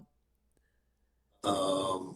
I'd go with things that will not confuse. So if Luastra is wait, the star is Luastra or Luastra is the gas Luastra is the giant? gas giant we're orbiting. Mern is the star. Okay, so Mern would be the first month, Tomb would be the third, and Luastra would be the fifth month. Okay, hang on. So Mern would be the first month. Tomb would be the Yes. middle month. And you said Luastra is And the fifth? this is the last one. Okay. And then we have the two gloaming seasons, Okay. which would be Aura and Pux, I think. Well, we've got Ubene, remember? So I'm going to Ubani. stick Ubene in Okay, as the second one. And okay, then I so think and either Aura. Aura or Pax would be good. So Aura, you want to go with Aura? Yeah, yeah, Aura Okay, so that's what is we're going to a very good sound. That's what we're going to base the names on. Now we get to twist them and tweak them and make them ridiculous, because we wouldn't just name them purely that. And So, make them flicky. Mern, uh, Ubene, Tomb,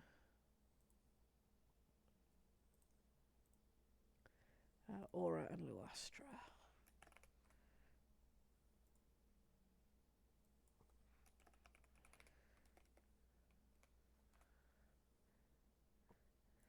Okay, so we're saying it's going to be 5 weeks per month. So it's going to basically be 50 days. Yeah, so that's 5 weeks. Yep. Yeah, it's not 50 days in the regular year. Yep, and then we'll Oh, decide yeah, no. which one is going to get our leap day. We can decide that in a minute, though. All right, so what are we actually going to name our month? So what this month is going to be, the name's based on Mern, but we can now twist it. So you can have like Mernil, Mernis. There's something that extends the name out so it's not just exactly the same as the star, so that we don't have to get too confusing. Okay. Oh yeah, we We had can fun in add, the early days of writing this setting, and Urbane was entirely based on all the research we did on Jupiter, and where a lot of the radiation around Jupiter comes from, which is from one of its moons, which is also doing horrifying things like Urbane does. uh, I'm going to say just add AL to the end of the name, to the end of the month name. So Bernal, Ubanal, Tumal, Oral, and Luastral. Okay, Mernal, Ubanal,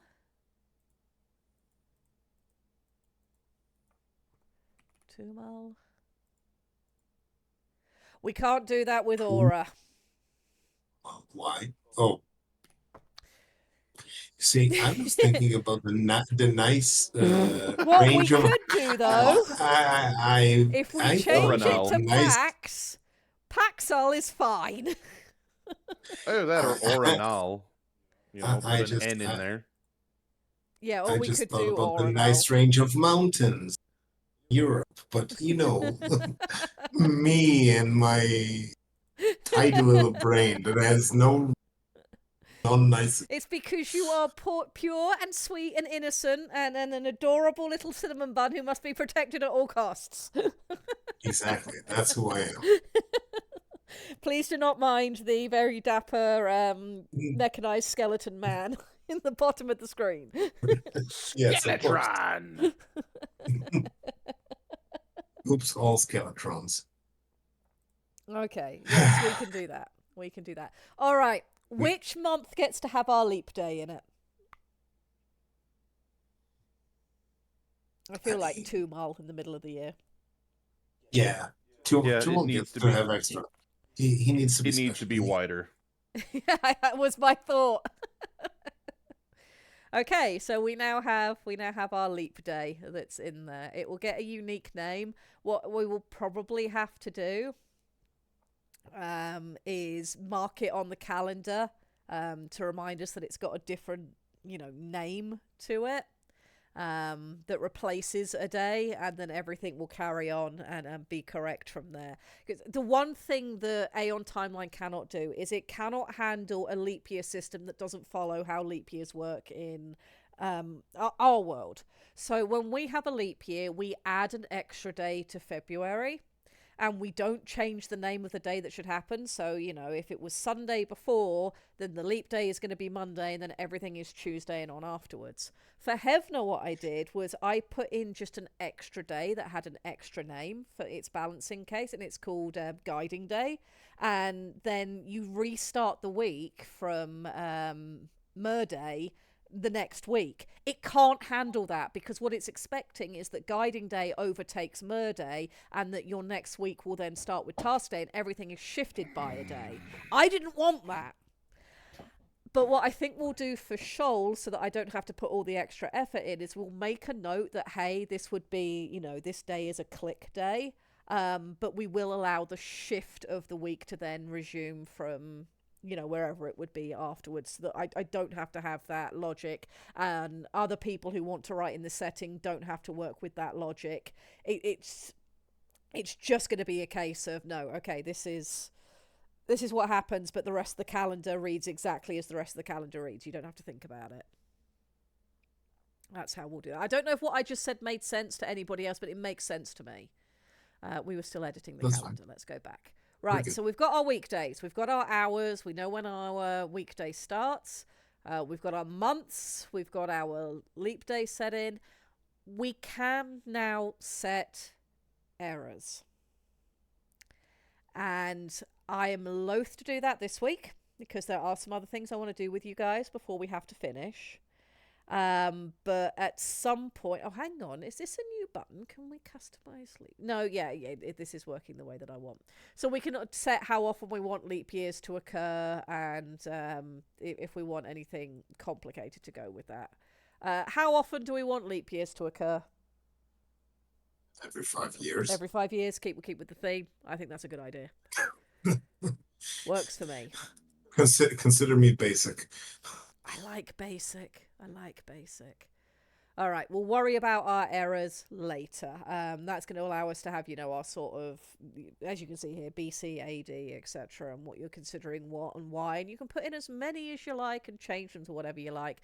I think we'll probably do that maybe next time that we gather. We'll have a think about the errors of history that we've been through, and maybe we'll set them into,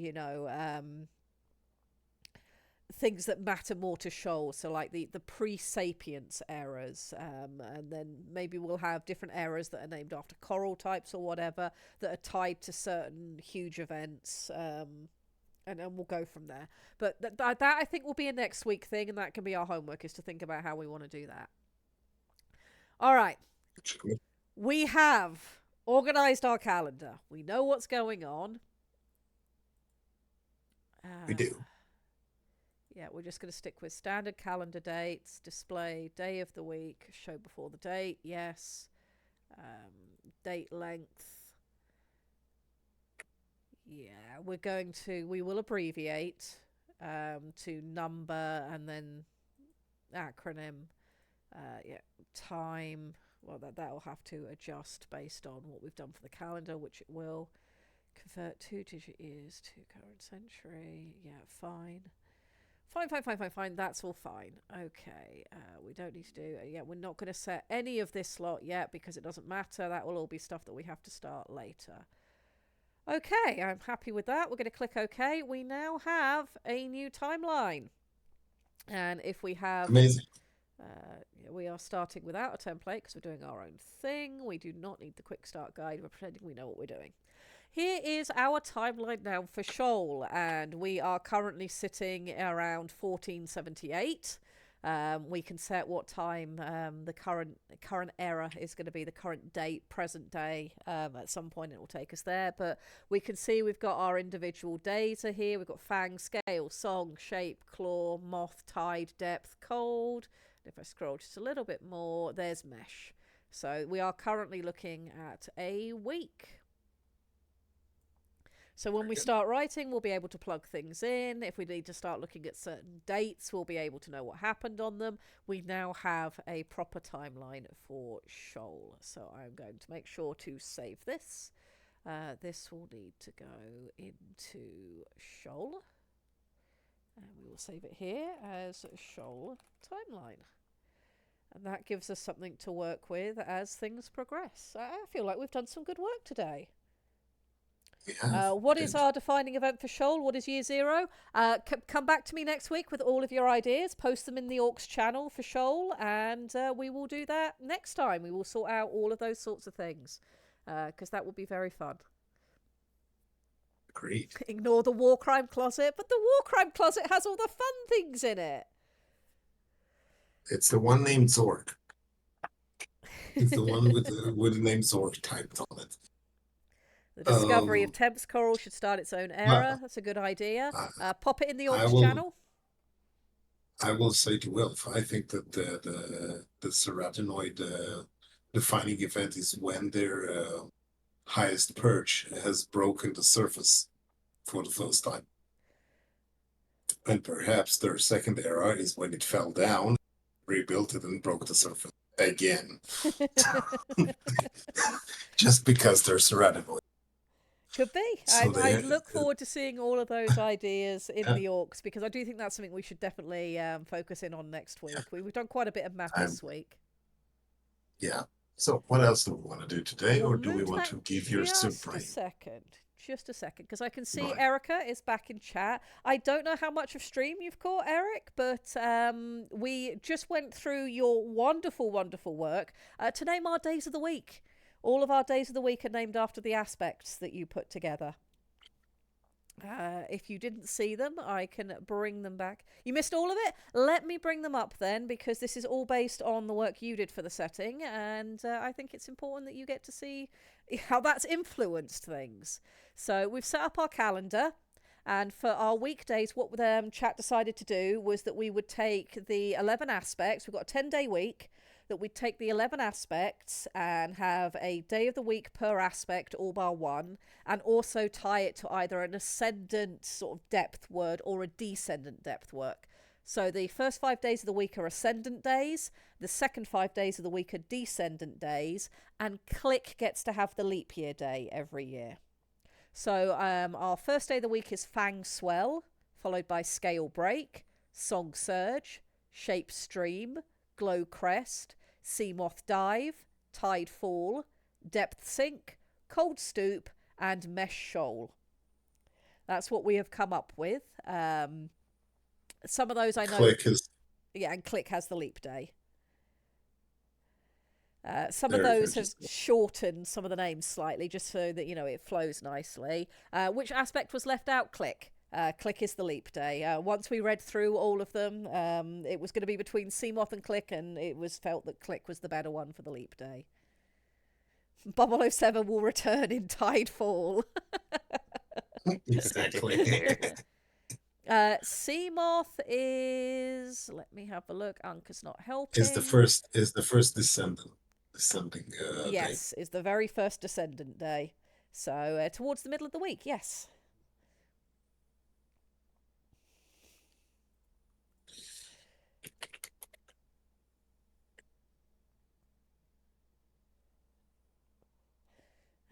Good girl. Sorry, I'm fussing the puppy. She has demanded attention, and all things have been paused because puppy. Cold Stoop is the start of the weekend when everyone takes a day off to do nothing before the other 2 days of the weekend when they can be productive. So we put Cold over there. Pets are happening. She just made an adorable little sneeze. I don't know if that came over the mic, but she's being very, very cute and enjoying the pets because she is incredibly sleepy. Are you an EP baby? EP baby pinning my wrist down. You're not helping, you know. Chat says hi. Oh, I just got little paddle paws when I told her that. She loves you, chat. Do you love chat? Yes. Can you lay over there now? Thank you. Stillness at the end of work is also fitting. Sleep is like microdosing death after all. Yeah. So yeah, that's what we did with that. I hope that is pleasing to you after all the hard work that you put in. That was what we came up with for that. Right, so we said we were going to do other things this week as well. I'm going to try and be clever and get OBS to do what I actually want it to do when I turn one thing off to go to another, and hope that it behaves itself. Let's turn that off. Let's turn that off. Aha! It worked! Success. All right, we are back over to our normal Scrivener document, and we will click up to here. So we've done some Aeon timeline work. I'm very proud of us, but I thought another thing it might be nice for us to do this week is to maybe start some work on our characters for our story we're going to be writing. We technically have another hour until Cookie is on. I'm just going to go and do a double check of the schedule to make sure nothing changed that I'm not aware of, because we are in unusual times. So if you guys can give me just a minute to do that. And then what I will probably do is take another very quick rest break and leave you guys with Lictor and Iden for a moment. And then we will move on. I'll worry about Yes, yeah, I'm good until we've got an hour and a quarter, so we can do some work on one of our characters. Hell yeah. Because I think that's important as well. It is. Don't apologize. All right, I will be back in just a moment because I'm going to restroom, and then we will move on to looking at character development. How dare I you? know. You're a monster. Meanwhile, you can tell them about names of ships. Quick, she's Oh away. God. You've got One a moment. I list. need to. Oh, never mind. The dog has appeared. So, Okay. ship names. So here's the thing. It Yes. wasn't until halfway through just dumping that crap on you that I even started going back and referencing the names from the Culture series. Not a single one, Wilf. Not a single one. But there was I an must I extensive must list. say One moment.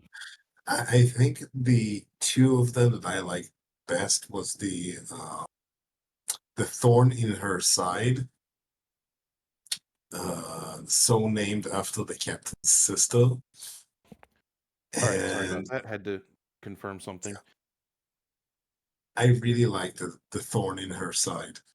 That was purely based on the consideration of, the familial split for the rogue trader. We should I love that. absolutely name it that. It had a name The before thorn that, is but that's what it was named the no, moment it was stolen. the moment it I was mean, stolen, it became the thorn in her side. This is perfect. let's see. What were some of the other ones? The Also, the profitable once misadventure.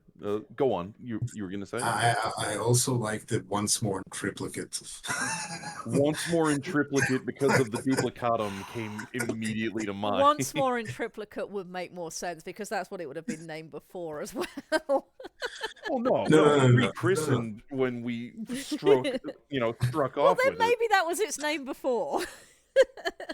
I think before it actually had one of those bombastic names that only a dynasty of something uh, particularly stupid. But I'm I'm with Red though.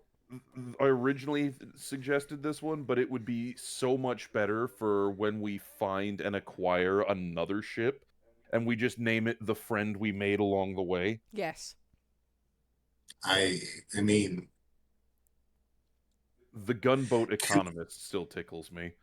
the gunboat economist sounds very good. I mean, the impending liquidation. Clearly, we just need to acquire many ships. We need to We need become a a fleet. flotilla. Corbin I has am not redeemed a pet. against. I do not have a dog in range at the moment. And I do not either. Bully Snake wants to hear the story of this game. As this game progresses, I'm sure you will hear more of it. If we record it, we'll probably do something with it at some point. We will see. But expect to hear Yeah. more nonsense from whatever we get up to with Rogue Trader. We will pet So the dogs, Corbin. As soon as one of them comes Yes. close enough, I will pet them. so here's the thing about how this set up. Lichter was talking to us about wanting to do an RPG because I've been saying I want to get back into TTRPGs. We've all three of us chatted about TTRPG stories and antics for some time, and we settled on something tied to Rogue Trader. So last our first and so far only session was brainstorming the Rogue Trader in question, the ship, et cetera, et cetera. So we now have the ship, who today we were discussing names, captained by Gregorio Lucian Demetrius Petronikov von Klappenheimer, aka the Captain, with a legendary Austrian mustache,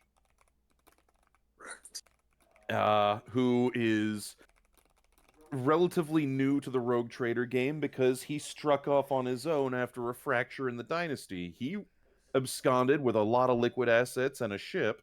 His sister absconded with the actual warrant of trade.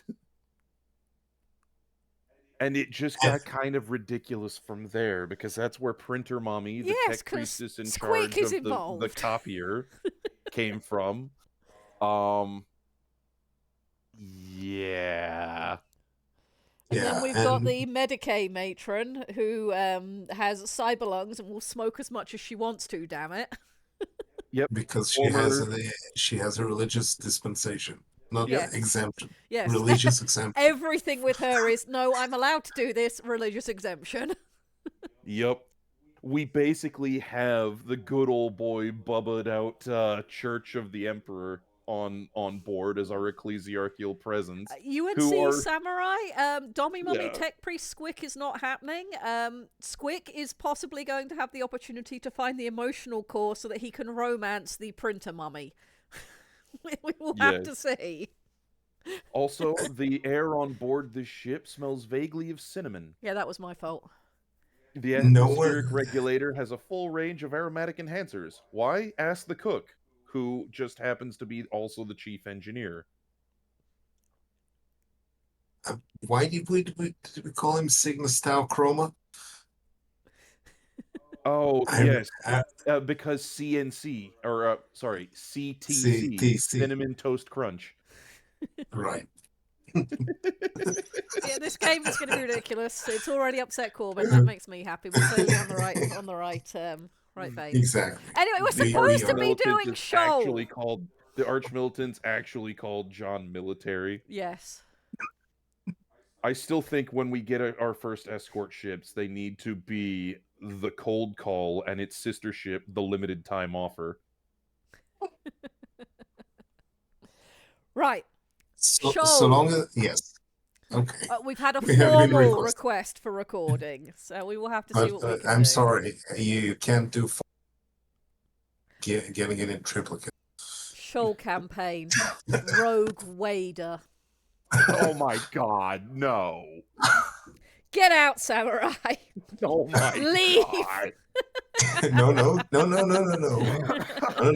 He's No, onto no. something. Let him cook. Let him cook. Let him cook. Put him through Atmo. Maybe we can smell it.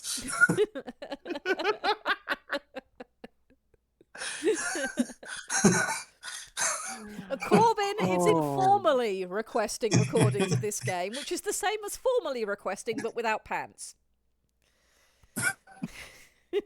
Very good. Very well. Okay, follow request. It looks like we're going to have to record Look, this game at this rate. we shall Indeed. survive somehow. With that being said, Yes. We we need did want to to do look something. at some character creation while we still have time Yes, this week. let- So let's let us create do it. that. So we've had a brief touch on character creation on this stream before, where we looked at the process that I used to do it, which is taken from the wonderful Abby Emmons. Who is a YouTube book person. She writes a lot of books. She's a fully published author. She's very successful. I hate her novels because they're just not my thing, but she's very, very talented. And she puts out a ton of very, very useful resources. So anytime I'm doing something that's based on things I learned from her, I always bring her up. Abby Emmons. So we're going to be using the same templates today to start looking at our characters for our story. I'd like, ideally, I think, to either detail our human or potentially to detail our latical. I think that's where we should really start. These are going to be some of our main characters. So the Cool. first thing I'm going to do on our Scrivener file over here, and at some point what I'm going to do is I'm going to break the Scrivener file into two. So we will have the compendium show file, which is the one we've basically been working on all this time. But then we're also going to have the book file. That is the one that I will then be able to sync up with Aeon Timeline.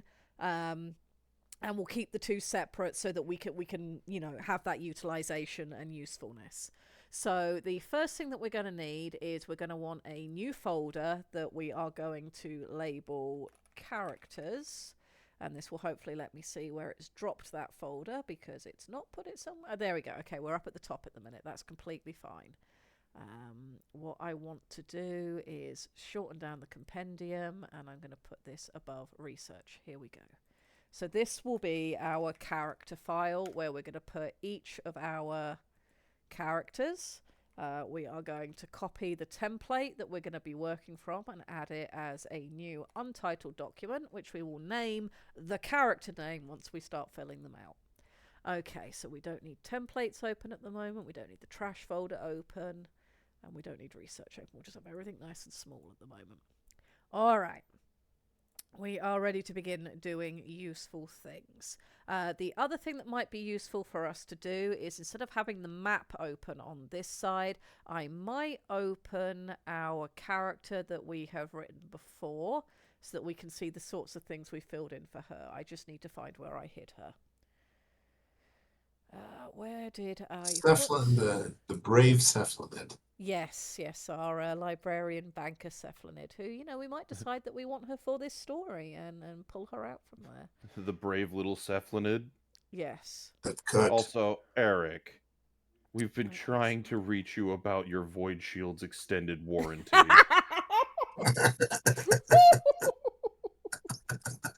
All right, that one got me. That one got me. How dare you? How dare you? God damn. Oh dear. All right, where have I hidden this individual character? She's in here somewhere. She's in here somewhere. And search for pink, because I remember her skulls were pink. Festivals, bestiary. She won't be in the bestiary. That's not where she belongs. Key personae. Nope, not in there yet. Did I put her in research or something then, out of the way? I must have put her somewhere. Well, I'm not going to spend the entire time looking for her when we can just get on with what we're doing. So we'll just make this big screen. There we go. We'll just have the one thing. Ha! Great success. Yes, great success. This is how we're going to avoid me procrastinating until we run out of time. All right, so let me do a quick poll to decide what we're doing. Which character first? Wizened have the athletical. Human or latical? 2 minutes, start poll. This- Right, for anybody here who was not here in previous weeks to know what we're doing, we have gotten the shoal setting developed enough that we're ready to start writing our first book this winter. We're currently in preparation time. So far, we have decided that we're going to be writing a pulp action-adventure novel. It's going to be somewhere between Indiana Jones and The Mummy. We've looked at the act structure of those games. We've decided to go with a standard 5-act structure, where we're going to have everything starting as normal, and our call to action is that our characters are heading off as part of an expedition to a city that was lost to silence, which is a psionic algae animal issue that can kill areas of shoal. This expedition is going to look and see if they can do some research there, see if they can find anything about this city. It's quite an old city that's been lost. They're taking some titans with them. When they get there, our rising action is going to be them meeting the locals, delving into this abandoned city that had this terrible thing happen, and eventually accidentally unleashing a bioweapon that's been hidden there this whole time. And then our falling action is going to be them dealing with that and fixing it, and then, re-establishing a new normal, and we'll lose people along the way. The fuck is a latical? Laticals are our Naga-looking species. They are one of our 5 species that exist on Shoal. We have decided that we will have one human member of the expedition who is here on research purposes and is a bit of a weirdo by human standards. We have our latical, who is effectively going to be the expedition leader. He's the person that's been dispensed by the bank. Used to be a Titan pilot, but has become deafened over the course of his use, and is now a mentor to the Temple Guardian pilot and also to the human who's alongside. We know that we're going to have some mercenaries, one of whom will be a ceratinoid who seems like, oh god, 50-50. Really? Really? I'm tie breaking. I'm saying. Yes, I'm you saying get the deciding with the vote. human. You want to do the human? Okay. Yes, because we need the I think if we'll have a good, clear human view on what's going on, everything else we will be able to plan the radical better. It's easier to plan the mentor after, to me at Planned least. one of the It's easier to students. plan Okay. exactly, because then you know what you need to fix. Okay, we will start with the human then. The tie has been broken. Robot Skeleton Man says we will do our human. All right, and that's going to make some of these things easier. What is our human going to be named? And we're going to be male or female? Right. is your name? Rat. R-A-T. Just turn up next week, Corbin. We'll be doing all the other weird species then. Not all of them. We don't have enough time in a single session to do all of them in a single week. I'm That's very sorry. true. Use them as practice for more exotic characters. That's fair enough. You think we should give them a name last? Okay, we can come back to the name. So we'll leave name and nickname blank for now. Okay, role in story. We know that they're going to be a protagonist. We know that they are also going to be our inciting actor for the bad thing. TM. And it's going to be unwitting inciting actor because she is not stupid. Okay, so they're going to have a very important role in this. All right, we are going to need to decide what gender they are at the very least so we can start describing them. Okay, I think we'll go with a guy. You want it to be a dude? Yeah, I mean, we're Mr. going to have Man Guy. We have Mr. Dude Man Guy as a Mr. Dude Man Guy. White. Yes, he is John. He's John Scholl. Okay, what does John Scholl look like? Vaguely humanoid. Okay. Thank you. Let's go with age. What age is he? I'm thinking for him to be doing what he's doing. He's obviously not going to be a teenager because he wouldn't be here on Scholl doing that. I think he needs to be somewhere in his maybe early 30s. Yeah. I was going to suggest early 40s. Early 40s? No. Enough to... He certainly needs to be old enough to be accomplished enough to warrant his position. True, but we also don't want him to be at the point where he is considered. I think that he just finished his, so to speak, finished his master. Mm-hmm. So Fair. Maybe we put him in his mid to late 30s. Yeah, I mean, he knows what he's doing. He doesn't understand everything. He's open to learn. Okay. But he's also not a nobody, so no, put him on a ship too.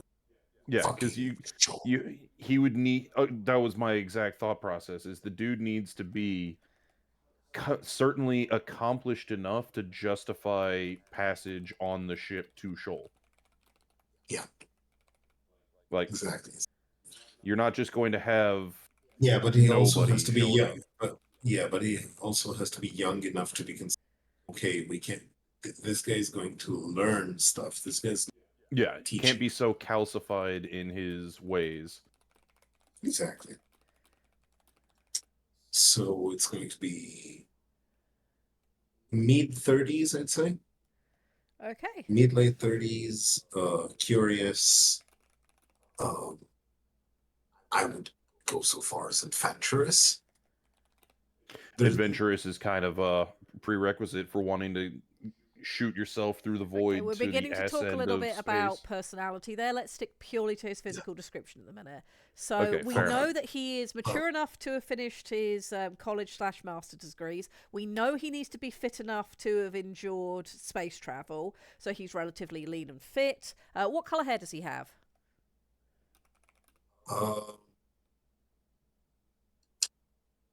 I'm going to go with dark brown. With dark brown hair. What color eyes, Aiden? That actually leads me to a different question that's going to be related to the one you just asked. Which is? Ethnicity. Yeah, good point. Do you want to decide his ethnicity then?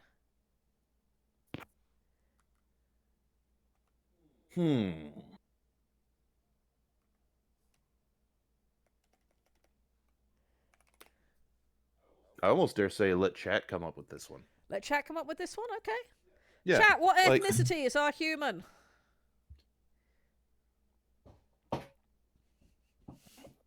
Does he have the Innsmouth look? Does he have the Innsmouth look? Appellation? Mo, of course you would, wouldn't you? What's criterion? Crete is an island in the Mediterranean and I may know or where may not. Crete is. I know where Crete is. Yeah, I Cretan. wondered. Yeah. I was actually. I'm with introspective. I actually thought about Polynesian or Maori. That would be cool. Yeah. Yeah, Polynesian or Mongolian adjacent. adjacent, someone in the Hindu-European, in the Hindu-Asian So I've European seen quite a vicinity. lot of stuff with, where we're throwing things into space. You get a lot of Europeans, a lot of Americans, Indian space, where that became the thing. I've also seen. I don't think I've seen Polynesian. Yeah, Polynesian is kind of cool. Polynesian would be really interesting. I'm trying to think. Pandorum, the the dude that joins up with the main protagonist, the other male survivor. It's been I'm too long trying to since I remember last if saw that movie. yeah, I'm trying to remember if he was of Pacific Islander or if he was more mainland Asia. But they had an interesting mix of people in that one as well. Okay. And honestly, that's one of the things that I really would like to see come out of Shoal is to do very much the Star Trek thing of showing that mankind has kind of moved beyond petty differences to be able to reach the stars. Ed has done the most work on all of that, and although humanity, I think, will always be to a certain degree humanity, to have Yeah, been able to reach Shoal, there's got to be some kind of unity that's happened at some level. But Ed is our person who knows the most about that. He has done a lot of the heavy work on it. Polynesian works for yeeting yourself into the unknown on just a raft with minimal supplies. I like the not idea of wrong. Polynesian. It's something a little bit out of the ordinary. It could give us some interesting cultural notes to bring up during our story. Not necessarily because, oh well, because you're Polynesian you must therefore follow these things, but it will allow us to bring some interesting things into the narrative when they're talking about, historically the place I come from, these are some of the things from the Shoaley, and then the human being able to say, oh, well, historically where I come from, these are some of the things. And that allows you to bring interesting things into your book that can educate people without them even realizing they're being educated, which is wonderful. Before I the like. final encounter, they, kind of go mutter their way through an old haka to psych themselves up before going into a fight that they are completely out of their depth on. Okay. I like that. I can also posit a Filipino, but that's my Yep, proclivity for practicing on me for quite a few years. fair. All right, we'll go with Okay. Polynesian. All right, But yeah, so so Oh yeah. that should then inform more common choices for yes, it's the going to be ethnicity dark for brown eye and hair, hair. dark eyes. Yeah, Chocolate skin, you know, the Dark words. brown hairs, dark it, eyes. it's it's like the conversation we have about Ryuji in Persona 5. Blonde is not an innately Japanese hair color. Ryuji's a bit of a punk and he dyes it that way, but Yeah, which it's because if you know anything about Japanese culture, Ryuji's design is shorthand. It's visual shorthand where they're telling you for his punk, personality type. Yeah. yeah, he's the rebellious teenager. Oh yeah.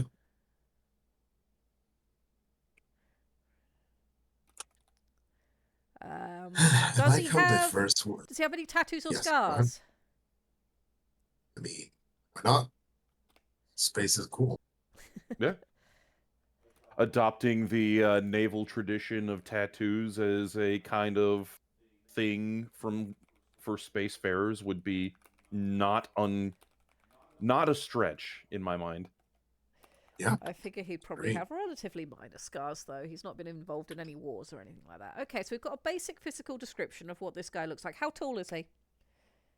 I mean, he might have some scars from civilian Yeah, pastimes but like that would learning be to more. dive and shit. But those would tend to be more minor. I'm not expecting him to have, like, a giant scar across his chest or something. But he might have some, Yeah, workplace accidents. They're going to be more minor. I yeah. think he has. I think he has to.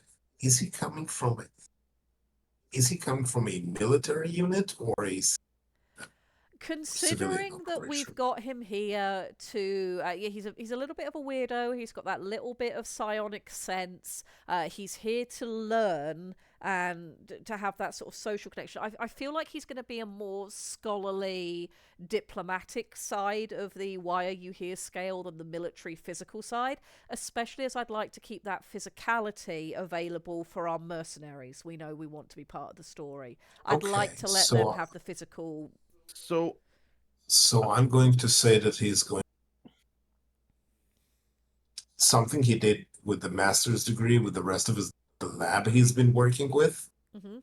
and he's got that in a sort of neon bioluminescent style tattoo somewhere Okay. that is surprisingly showy in its definition. You know, if you go ahead and I don't know, so uh, I have a couple yeah, thoughts. What are your go thoughts? ahead. One, while maybe not of a military background, you know who would be a probably reasonable choice for the physical training needed for, hey, this is going to be hard on your body. We're going to make sure that you're in the shape you need to be in to yeet yourself across the void and then explore a planet where you're going to do a lot of swimming, homie. A lot of swimming would be perhaps some ex-military. So maybe he's worked with military people in the past, but he never was one himself. And Kai, to make the comment on the whole thought of muttering the Haka, if the dude is literally got zero background with, anything resembling that kind of chest pounding self psyching, the dude is going into this with the mindset of, I have no idea what I'm goddamn doing. What will happen there is when we get to that moment in the story, we'll know what the feel should be for it. And Yeah. if he doesn't, if he is muttering it because he's not used to it or whatever, that's a great moment where you can have one of the characters go, "That sounds like something you're supposed to yell," and he'd be like, "Yeah, but I don't feel like yelling right now." You bring it That's up as kind of the part of the vibe I was thinking. narrative. To include that, yeah, technically this should be yelled, but we're not doing that right now. If our guy is one of the, with humans it's always soft psionics, but if he is somebody who's psionically touched that way, perhaps he was attached to the military as part of a research branch through the military because of that. And maybe that's part of why he's been sent out to Shoal, is to refine that skill. So he's attached to the military not as a militant person, but as part of the grand scope of what the military does. Ed might be the person that we need to have the most feedback from here.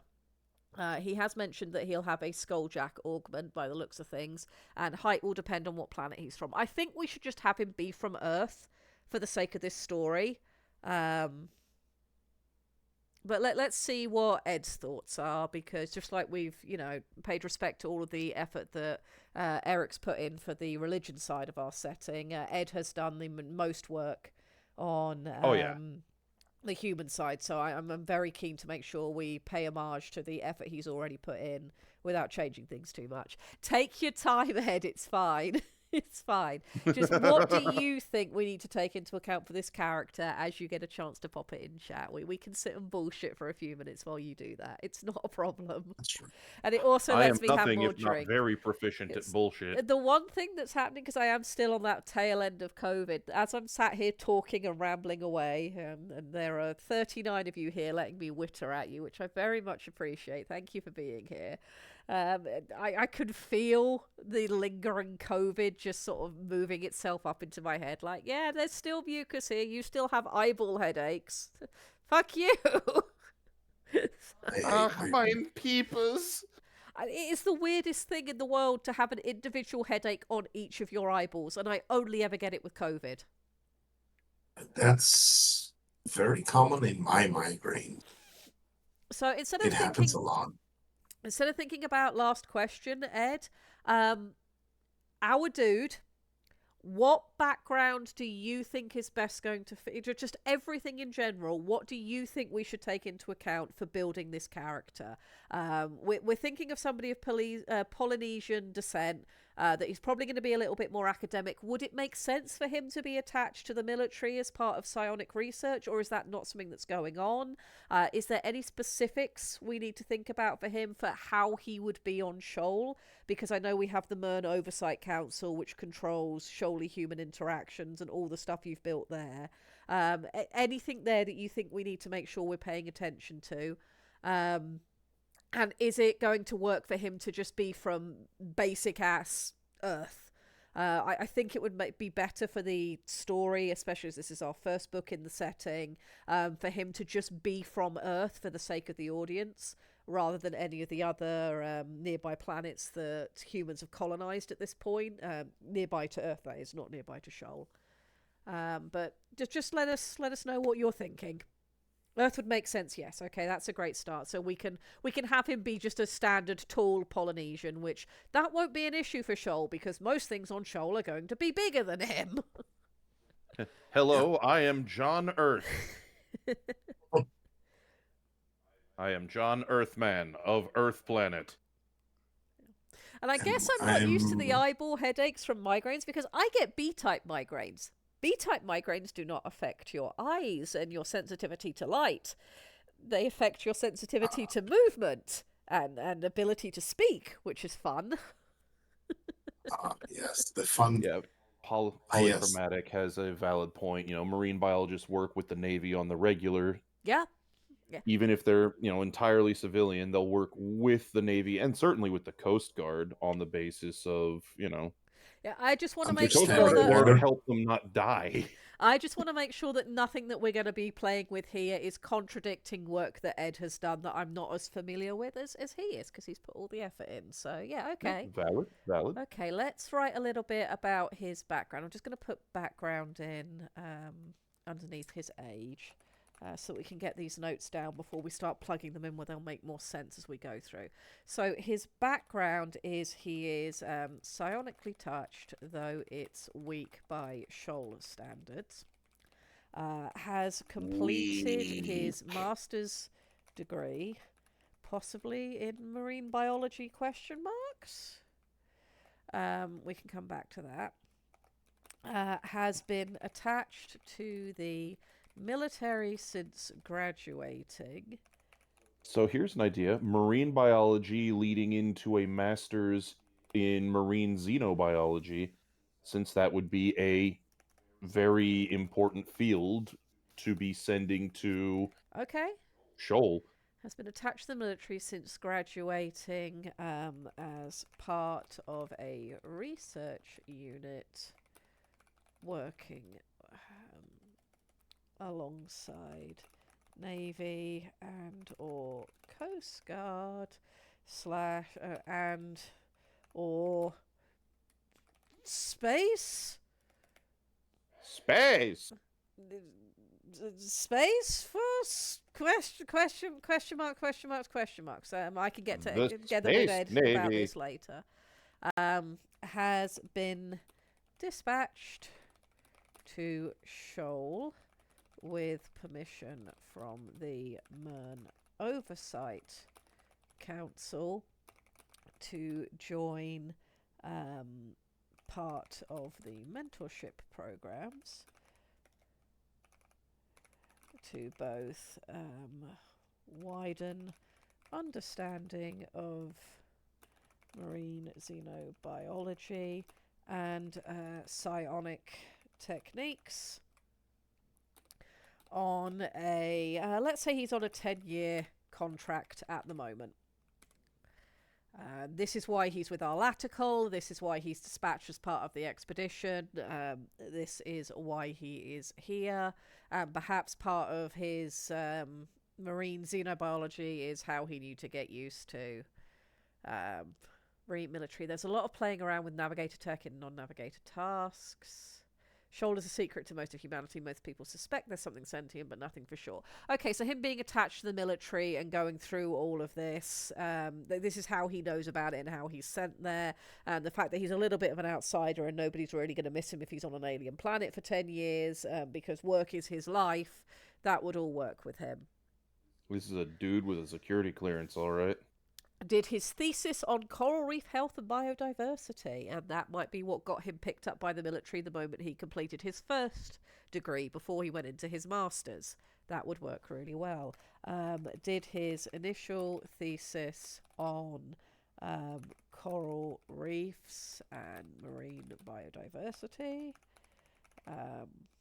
snapped up by the military following this due to nature of his studies and passing a latent psionics test without knowing. Military funded his masters before he goes, and then off he goes into space. Okay, we've got some ideas on how we're doing. All right, okay, he's making sense so far. I'm impressed. This is good. All right. What does our dude smell like? For anyone who hasn't been here for previous times we've talked about character creation and why this question is on my character sheet, one of the things that can make writing more visceral and allow people to suspend their sense of disbelief is playing with all of the senses. We play with sight an awful lot in writing, and we are a very sight-based species. And hearing as well. One of the easiest senses to overlook is sense of smell, but if you can bring in sense of smell as part of your world building and your character building, it allows you to imply things and play with things and draw the reader into your narrative deeper than if you don't have it there.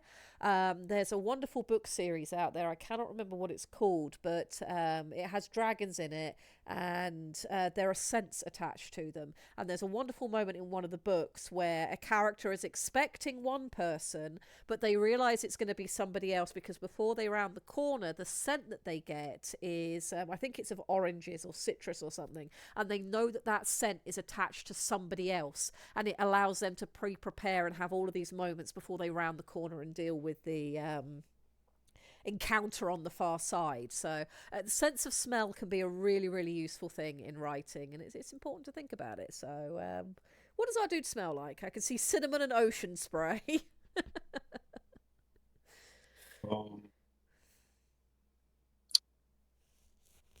He is in his mid to late 30s. Yes. The fragrant, what should we call it? Candles that the relationship he left back on Earth liked to smell. Okay, and what scent would that be? Is it going to be like sage forest candles? sage candles is good. Sage candles. Okay, so he smells a little bit of sage. He had an important relationship. It ended. I'm not saying why right now. I'm just alluding that it happened. And the scent is a memorabilia that he carries with him, so to speak. I think it would also benefit us if one of his other scents that's attached is sort of the scent of paper, and then because that's a dry thing, it's a human thing, it's not a shoaly thing, and it enhances that sense of academics. Yeah, absolutely. Okay. I'm here for it. Sandalwood, incense. I feel like psionics would require mediation. Okay, what sort of incense? Incense comes in many, many flavors. Or scents. Please do not eat the incense. Do not eat the incense. Yeah, that would be unwise. Yes, Corbin, you heard? Wow, man, even Lictor's giving Corbin Yeah, shit now. yeah. Amazing. Either sweat or industrial strength deodorant because he spends time in a pressure suit. Yeah, I think that would make sense. Too late eating the smoke sticks. Oh no. Okay, let me click back into things. So, slightly musted paper, that old book smell. Deodorant. Sea spray scented, because somebody said that earlier. I think it was Mo. So sage, lightly mustard paper, deodorant, sweat, because of how often he's in pressure suits. though it will be mostly masked by his deodorant. And maybe we can add one more scent onto this. Let's see what you guys are saying. You can eat anything once. That's true. Yeah. At least once. I feel like we could add in perhaps these. I often tend to go with a drink sort of smell attached to people or something like that. So, a dusky wine or whiskey or port or it's some sort of, especially for masculine characters, I tend to go with that. Do we want to do something like that, or one more scent note I would like for this guy? Um, Perhaps he what has a shall I slightly call more it? floral scent because we want to pay attention to his ancestral history. He does not smell of energy drinks. He smells of power thirst. Energy for To men. Menergy. please don't. Um, Tori, no. Coffee. Coffee would be a good choice. Coffee is a good, yes, but you know what? I've got you. Cardamom. Cardamom. Okay. He smells Cardamom. of the bean water. Cardamom is the thing you add to coffee in Bedouin coffee. Okay. Give me just a second. So cardamom and coffee. Quinoa. All right. Oh, onion. All right. Next thing we need to Card. do is resonance. So resonance is something we added onto our sheet that's not on the original one from Abby Emmons. We added on resonance because we know that a lot of our characters, we need to know how they feel psionically. So with our previous character, I really need to find her notes because it would be nice to be in keeping with how we did it that way around. Where did I put her notes? I will have to find them. Aha! Did I hide her in here?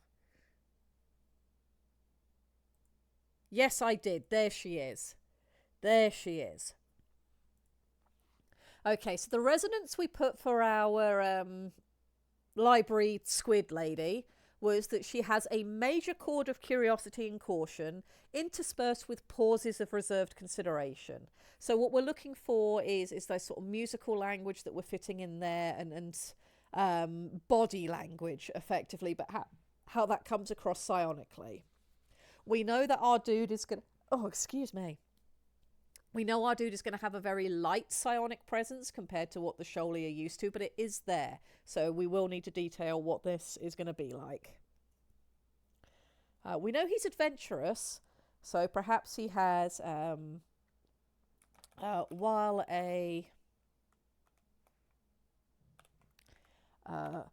quiet tone in the psionic sense, he has his major chord resonates with curiosity, adventure, and inquiry.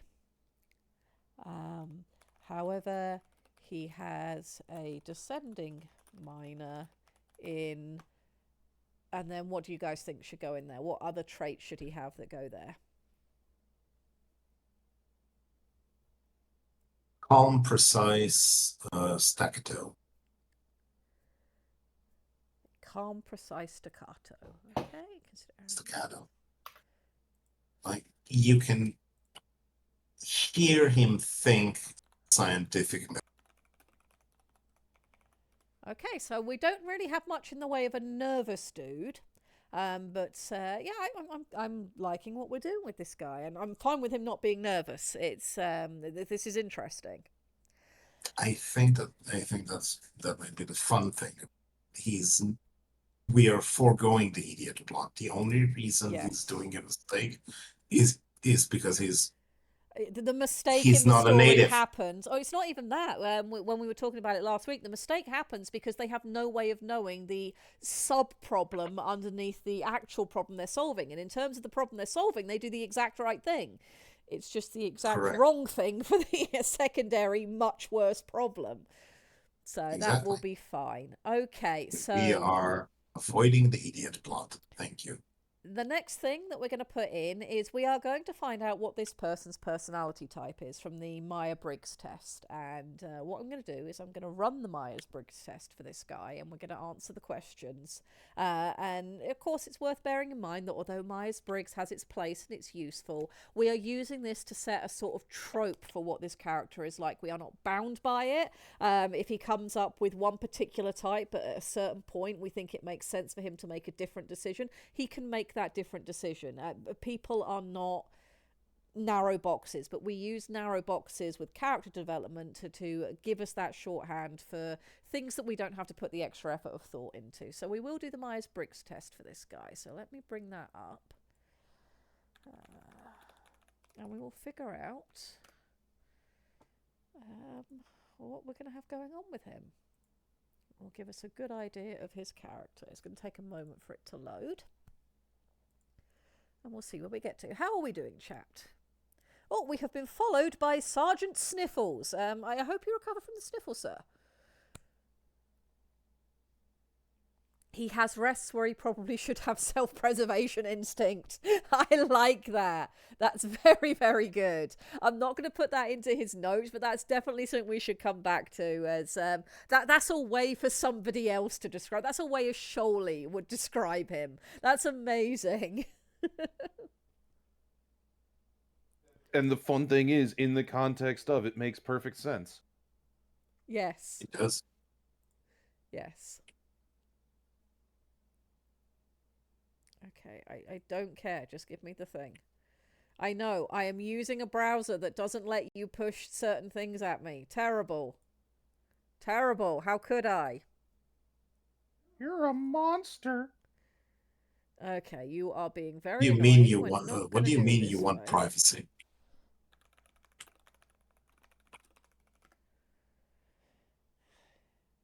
Goodness gracious, gracious me. Do I still have it in my writing file? Because the one I'm trying to load is not working and it's making me very annoyed. And if I do not, I will need to make sure I bookmark it this time around. No, those are game design files. We don't want those.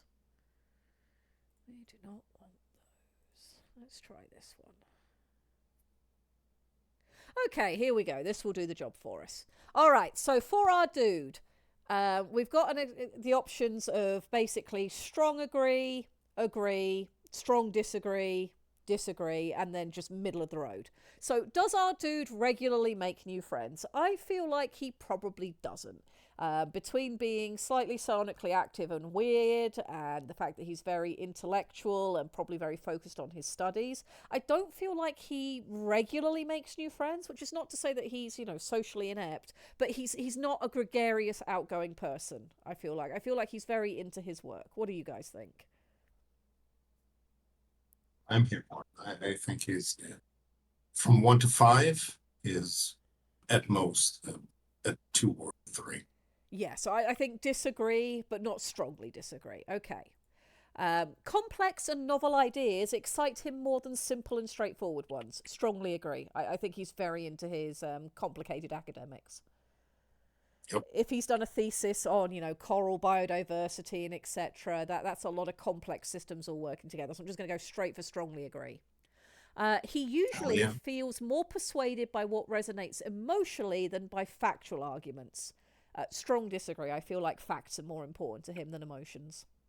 So I don't know if I would go with strong disagree, because disagree? I think he would be probably on the neutral side of that, on the basis of this dude has an abnormal degree of empathy based on being latent psionic. That's true. So he would be very middle of the road, wouldn't he? He understands that there's pros and cons to both.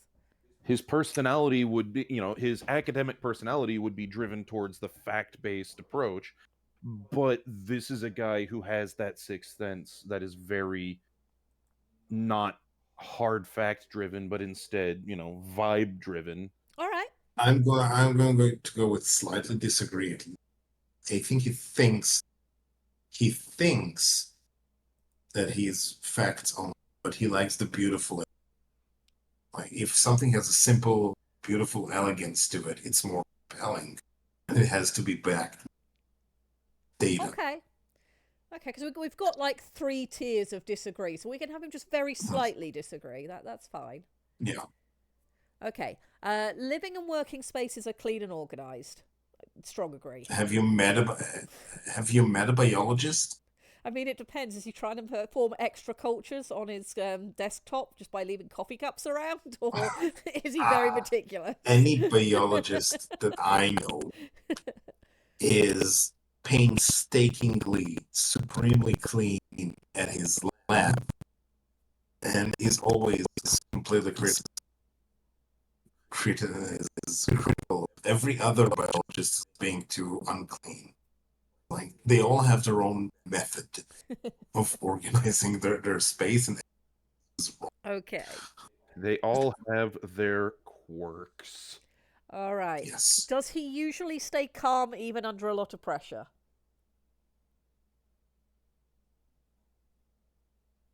mildly agree. Let's see what chat thinks. How does our dude deal with pressure? Does he stay calm, or does he absolutely not stay calm?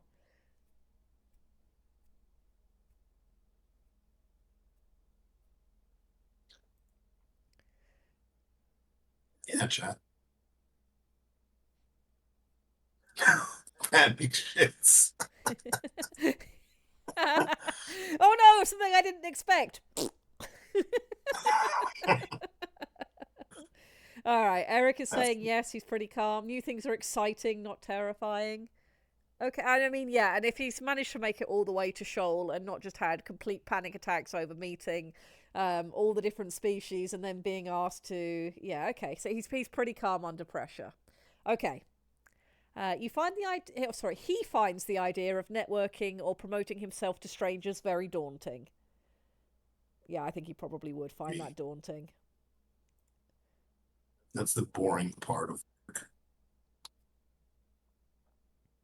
I think, again, probably I agree with you, but on the base of also he has to deal with, again, the vibes that he gets from literally everybody around him, which is Yeah, going once to he's on Shoal for color his certain. ability. Yes.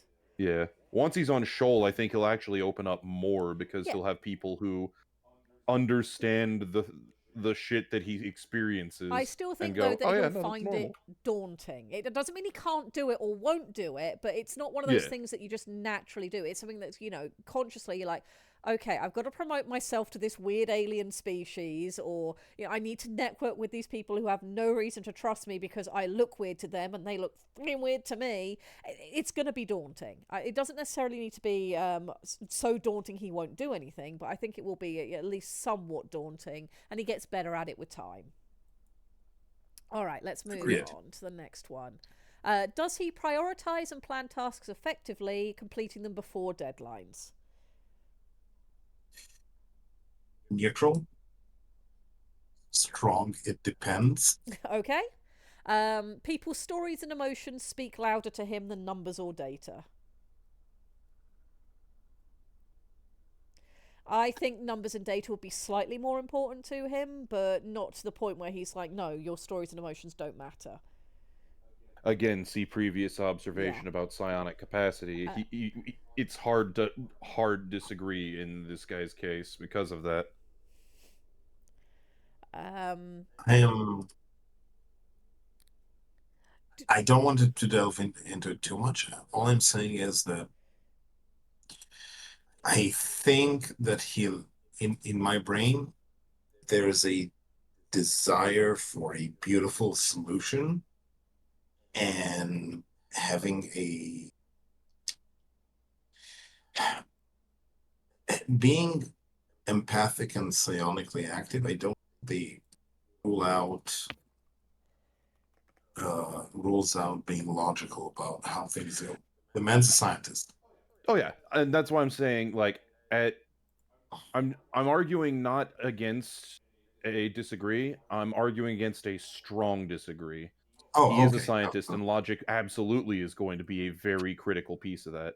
I just don't think that he's the guy who can just shut off his preternatural Yeah, empathy and go pure clinical approach.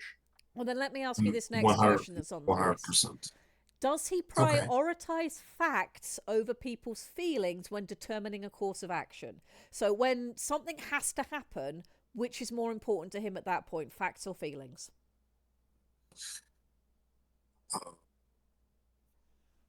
Feelings. When it's outside of the laboratory, when it's under pressure and something has to happen, he's a little bit of an idealist. Okay. Yeah, I can see that. Okay. It's like when he's planning an experiment, data. Yeah, absolutely. When put under pressure and things need to happen right the fuck now. Yeah, people first. Does Like he enjoy inform. participating in team-based activities? I That is too broad a question. I didn't help. Is our guy a team player, or does he prefer to do things by himself? I would say team player. At least a little bit You has would to be. need to at least, yeah, you would need to at least be comfortable in team settings to be on a space voyage, because space is spooky and very hostile. Okay. How does he feel about experimenting with new and untested approaches? Is he cool with trying new and Gimme. untested stuff, or does he stick to, by the book stuff first? I mean, The he's a only scientist. question. He's going to try new stuff because that's what I the think he science is kind of about. has to be that way for him to have wanted to come to I, Shoal in the first uh, place. uh, yeah. I mean, write a show of everyone long on show, but I don't think it's.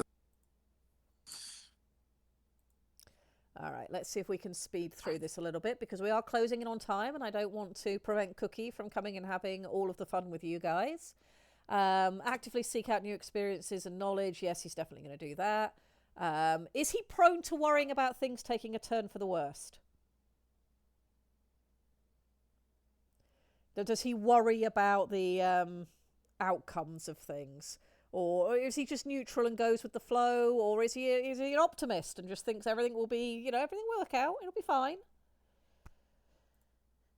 Optimist, pessimist, or goes with the flow? What do we think, chat? Chat, go ahead. Shoot. Neutral on that? No, unless someone around him is. Okay, we'll let him be neutral on that. He'll go with the flow and figure it out as it happens. Sounds good. What makes a man neutral? Okay. Does he favour efficiency in decisions, even if it means disregarding emotional aspects? No. Let's go with that. Okay. Let's see what's on the next page. In disagreements, does he prioritise proving his point over preserving the feelings of others?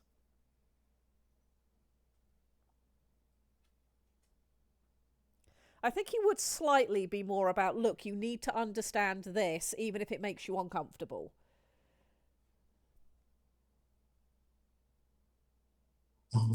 Great. I can see that. I think it would only be slight. Mm-hmm. Yeah, I could see it. You don't have to feel strongly about each and every option in the test. So one of the things that we need to sort of come back to, because I can see it's happening a lot in chat and stuff. So although our dude is psionically touched, you have to remember that most humans are not. So if he's in a crowd, he's not going to get overwhelmed by psionic feedback from everyone else because they literally don't have any. It's only going to be with rare people that he feels anything because he's a real rare person himself. Now, once he gets to Shoal, he's going to have had to have gone through an acclimation period. But I think it will make him more empathic, but it's going to make him more empathic on a human level, not on a Shoaly level. Because literally the people he's grown up around, all the other humans, do not display any of this extra projection that he's going to encounter on Shoal. So that won't necessarily have definitively played into who he is as a person. Okay, let's move on to the next one.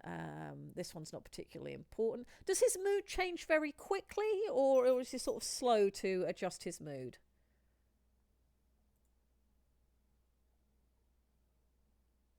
I think he reacts. He reacts quickly. Pretty quick to react. Okay. Yeah, he's the type of guy to punch the air and hoot when something is right, and the other way around. Does he enjoy debating ethical dilemmas? Does he enjoy the trolley problem? I feel like he's probably neutral on it. Only matters if it's within his field of care. I mean, slight agree, only because he enjoys debating. Okay, that works. Fair. No, that's a valid observation. Man's like likes to talk at least a little bit. Does he find it challenging to maintain a consistent work or study schedule? No. Rarely second. Does he second guess choices that he's made? All the time. All the fucking time. Okay. So he thinks Just twice comes- and then acts once. Yeah, measure twice, cut once. All right. I don't think I've ever met anybody with a master's or above who doesn't second guess themselves. Does he feel Yep. insecure? Um, I think he would at least Again. a little bit, because he's always been a little bit weird by human standards, and now he's on an alien planet where he's definitively weird, and everything around him is weird. I think there's always going to be that little bit of, am I doing this right? Is this going to be okay? Yeah. Yeah, I mean, ties into second guessing. All right, let's see what we've got on this page. No, we already know the answer to that one.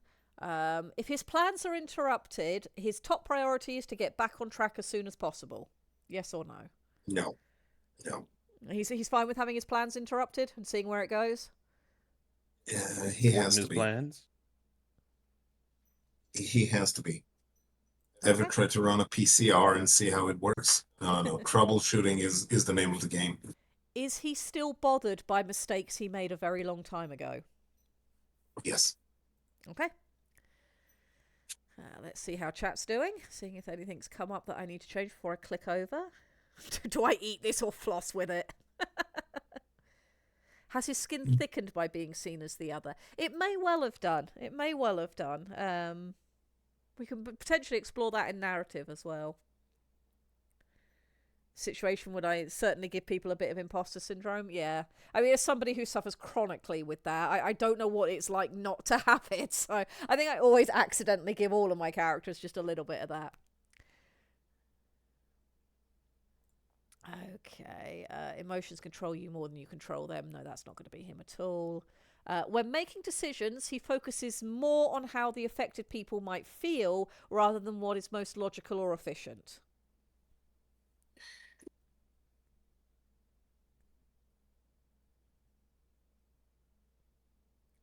What is a decision? I mean, when making decisions, no, he's not bothered about how people are going to look at him when he is making a call Okay. in the office. He is somewhat affected by it. No, he's not overly bothered about how he's viewed by others, at least when coming to show. Okay. He is a weird guy, and like his skin has thickened.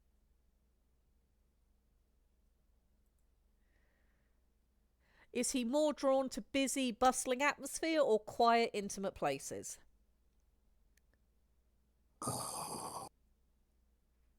Confused, but I think Mm. he will become less drawn to busy as he gets to Shoal, on the basis of suddenly he now has to deal with all of the psionic presences around him.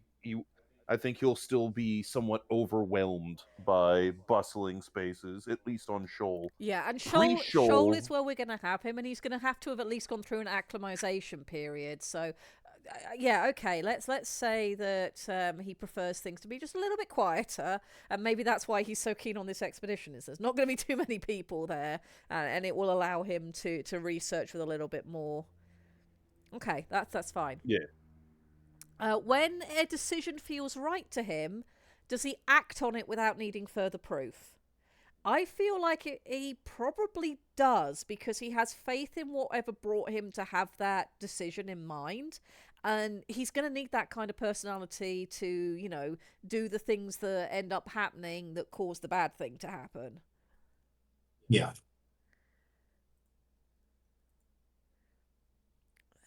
I don't think. Men's love a good theory. Does he complete Also things? stretch. Does he complete things methodically without skipping over any steps? And now I will Water stretch. break and stretch. I will also have Water a drink. break, stretch. Yeah, we need to And hurry I'm through going to this. say that he likes to think he does, but he doesn't always. Okay. More likely to rely on emotional intuition than logical reasoning. No, he likes his logic. Probably doesn't struggle with deadlines. He's done like 2 degrees and all of this nonsense. Does he feel confident that things will work out? Is he an optimist or a pessimist? I think he's probably an optimist. A realist. You think he's a realist? Or you think he's in the middle? I think he edges on. I think he edges on optimism. Okay. Edges on optimism. Okay. Yeah, you have to at least edge upon it, otherwise you don't have to sign. If you don't think things are gonna work, it's too depressing otherwise. Okay, so that has brought us to the personality type of advocate. He is an INFJ-A. Unique combination of idealism and insight that sets you apart in today's world. Rich inner life characterized by complex emotions, vivid imagination, and a deep well of empathy that allows you to connect with others on a profound level. I think we'll need to tone that back just a little bit because, of course, he's working in an alien environment, and for all, he does have this psionic ability. He's very crap at it compared to them. So...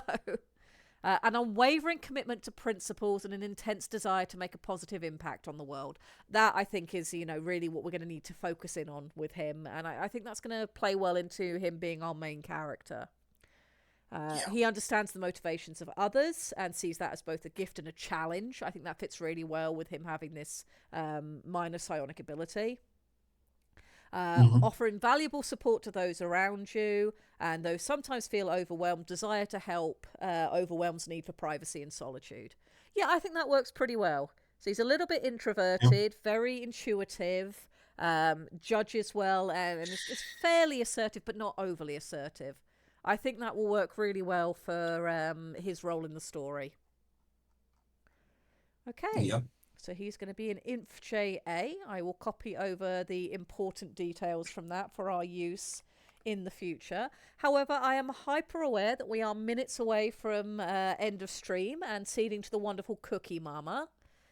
Can't make everybody happy. Yeah, can't make everybody happy. Just got to solve the problem. Yeah, I think that's a very important lesson that you have to learn in life as well. And in his mid to late 30s, he should definitely have come to that point. And Ed says that this makes him Forrester material, with Forresters being an important part of the human world building for Shoal. Okay, I'm pretty pleased with where we've got to with this so far. We can pick up with this guy next time we gather. I'm not sure if that will be next week or not. I'll have to have a look at what the subathon schedule is and if I've been booted from my slots at any point, which if I have, that's completely fine. Best place you can get updates for what I'm doing and when we're coming back to this is over in the Discord, in the Shoal channel. You can always reach me over there. I do check it very, very regularly. I'm kind of excited for John Human, and next week we will need to think about. So homework for next week: we need a name for our dude, and we are also going to need to think about what eras of history Shoal has been through, bearing in mind that eras span large swaths of time, and that will help us to refine our calendar down even further. I'm proud of us this week. We got a hell of a lot done. Yeah, absolutely. That was a good week. It was a good It week. was a good week, and fuck cool. All right. Correct. Yes, absolutely. I've just got a little bit of a cold. Oh, bit of flu, 24, 48 hours. I will be fine. 1 week later, I'm finally back to work. And just, oh my God. Which you Well, guys definitely didn't see what I was working on earlier. That didn't happen. But, exciting things are coming. yes. All right, we're going to let you guys get out of here. Cookie Mama is coming up next. You are going to have stuff happening on the channel all the way through to the end of Sunday night. It is September. We are in the subathon. Subscriptions are cheaper during September with Twitch normally. We would love to see you guys dropping by, giving us a like, letting our streamers know that you do still love them, even though we're all weird and strange over here. And have a As have a long as we're wonderful only weird subathon. and strange, not quaint and Oh strange. yes, no, you can't be quaint and strange. That's a story for another day, though. Thank you I'm for being here, eccentric. chat. Thank you, Aiden. Thank you, Lichter. Any last words before we go? No, well, have fun. I'm John Human, and this is my favorite store in the depths of Sheol. And don't worry about Steve the Corporal in your ship. He's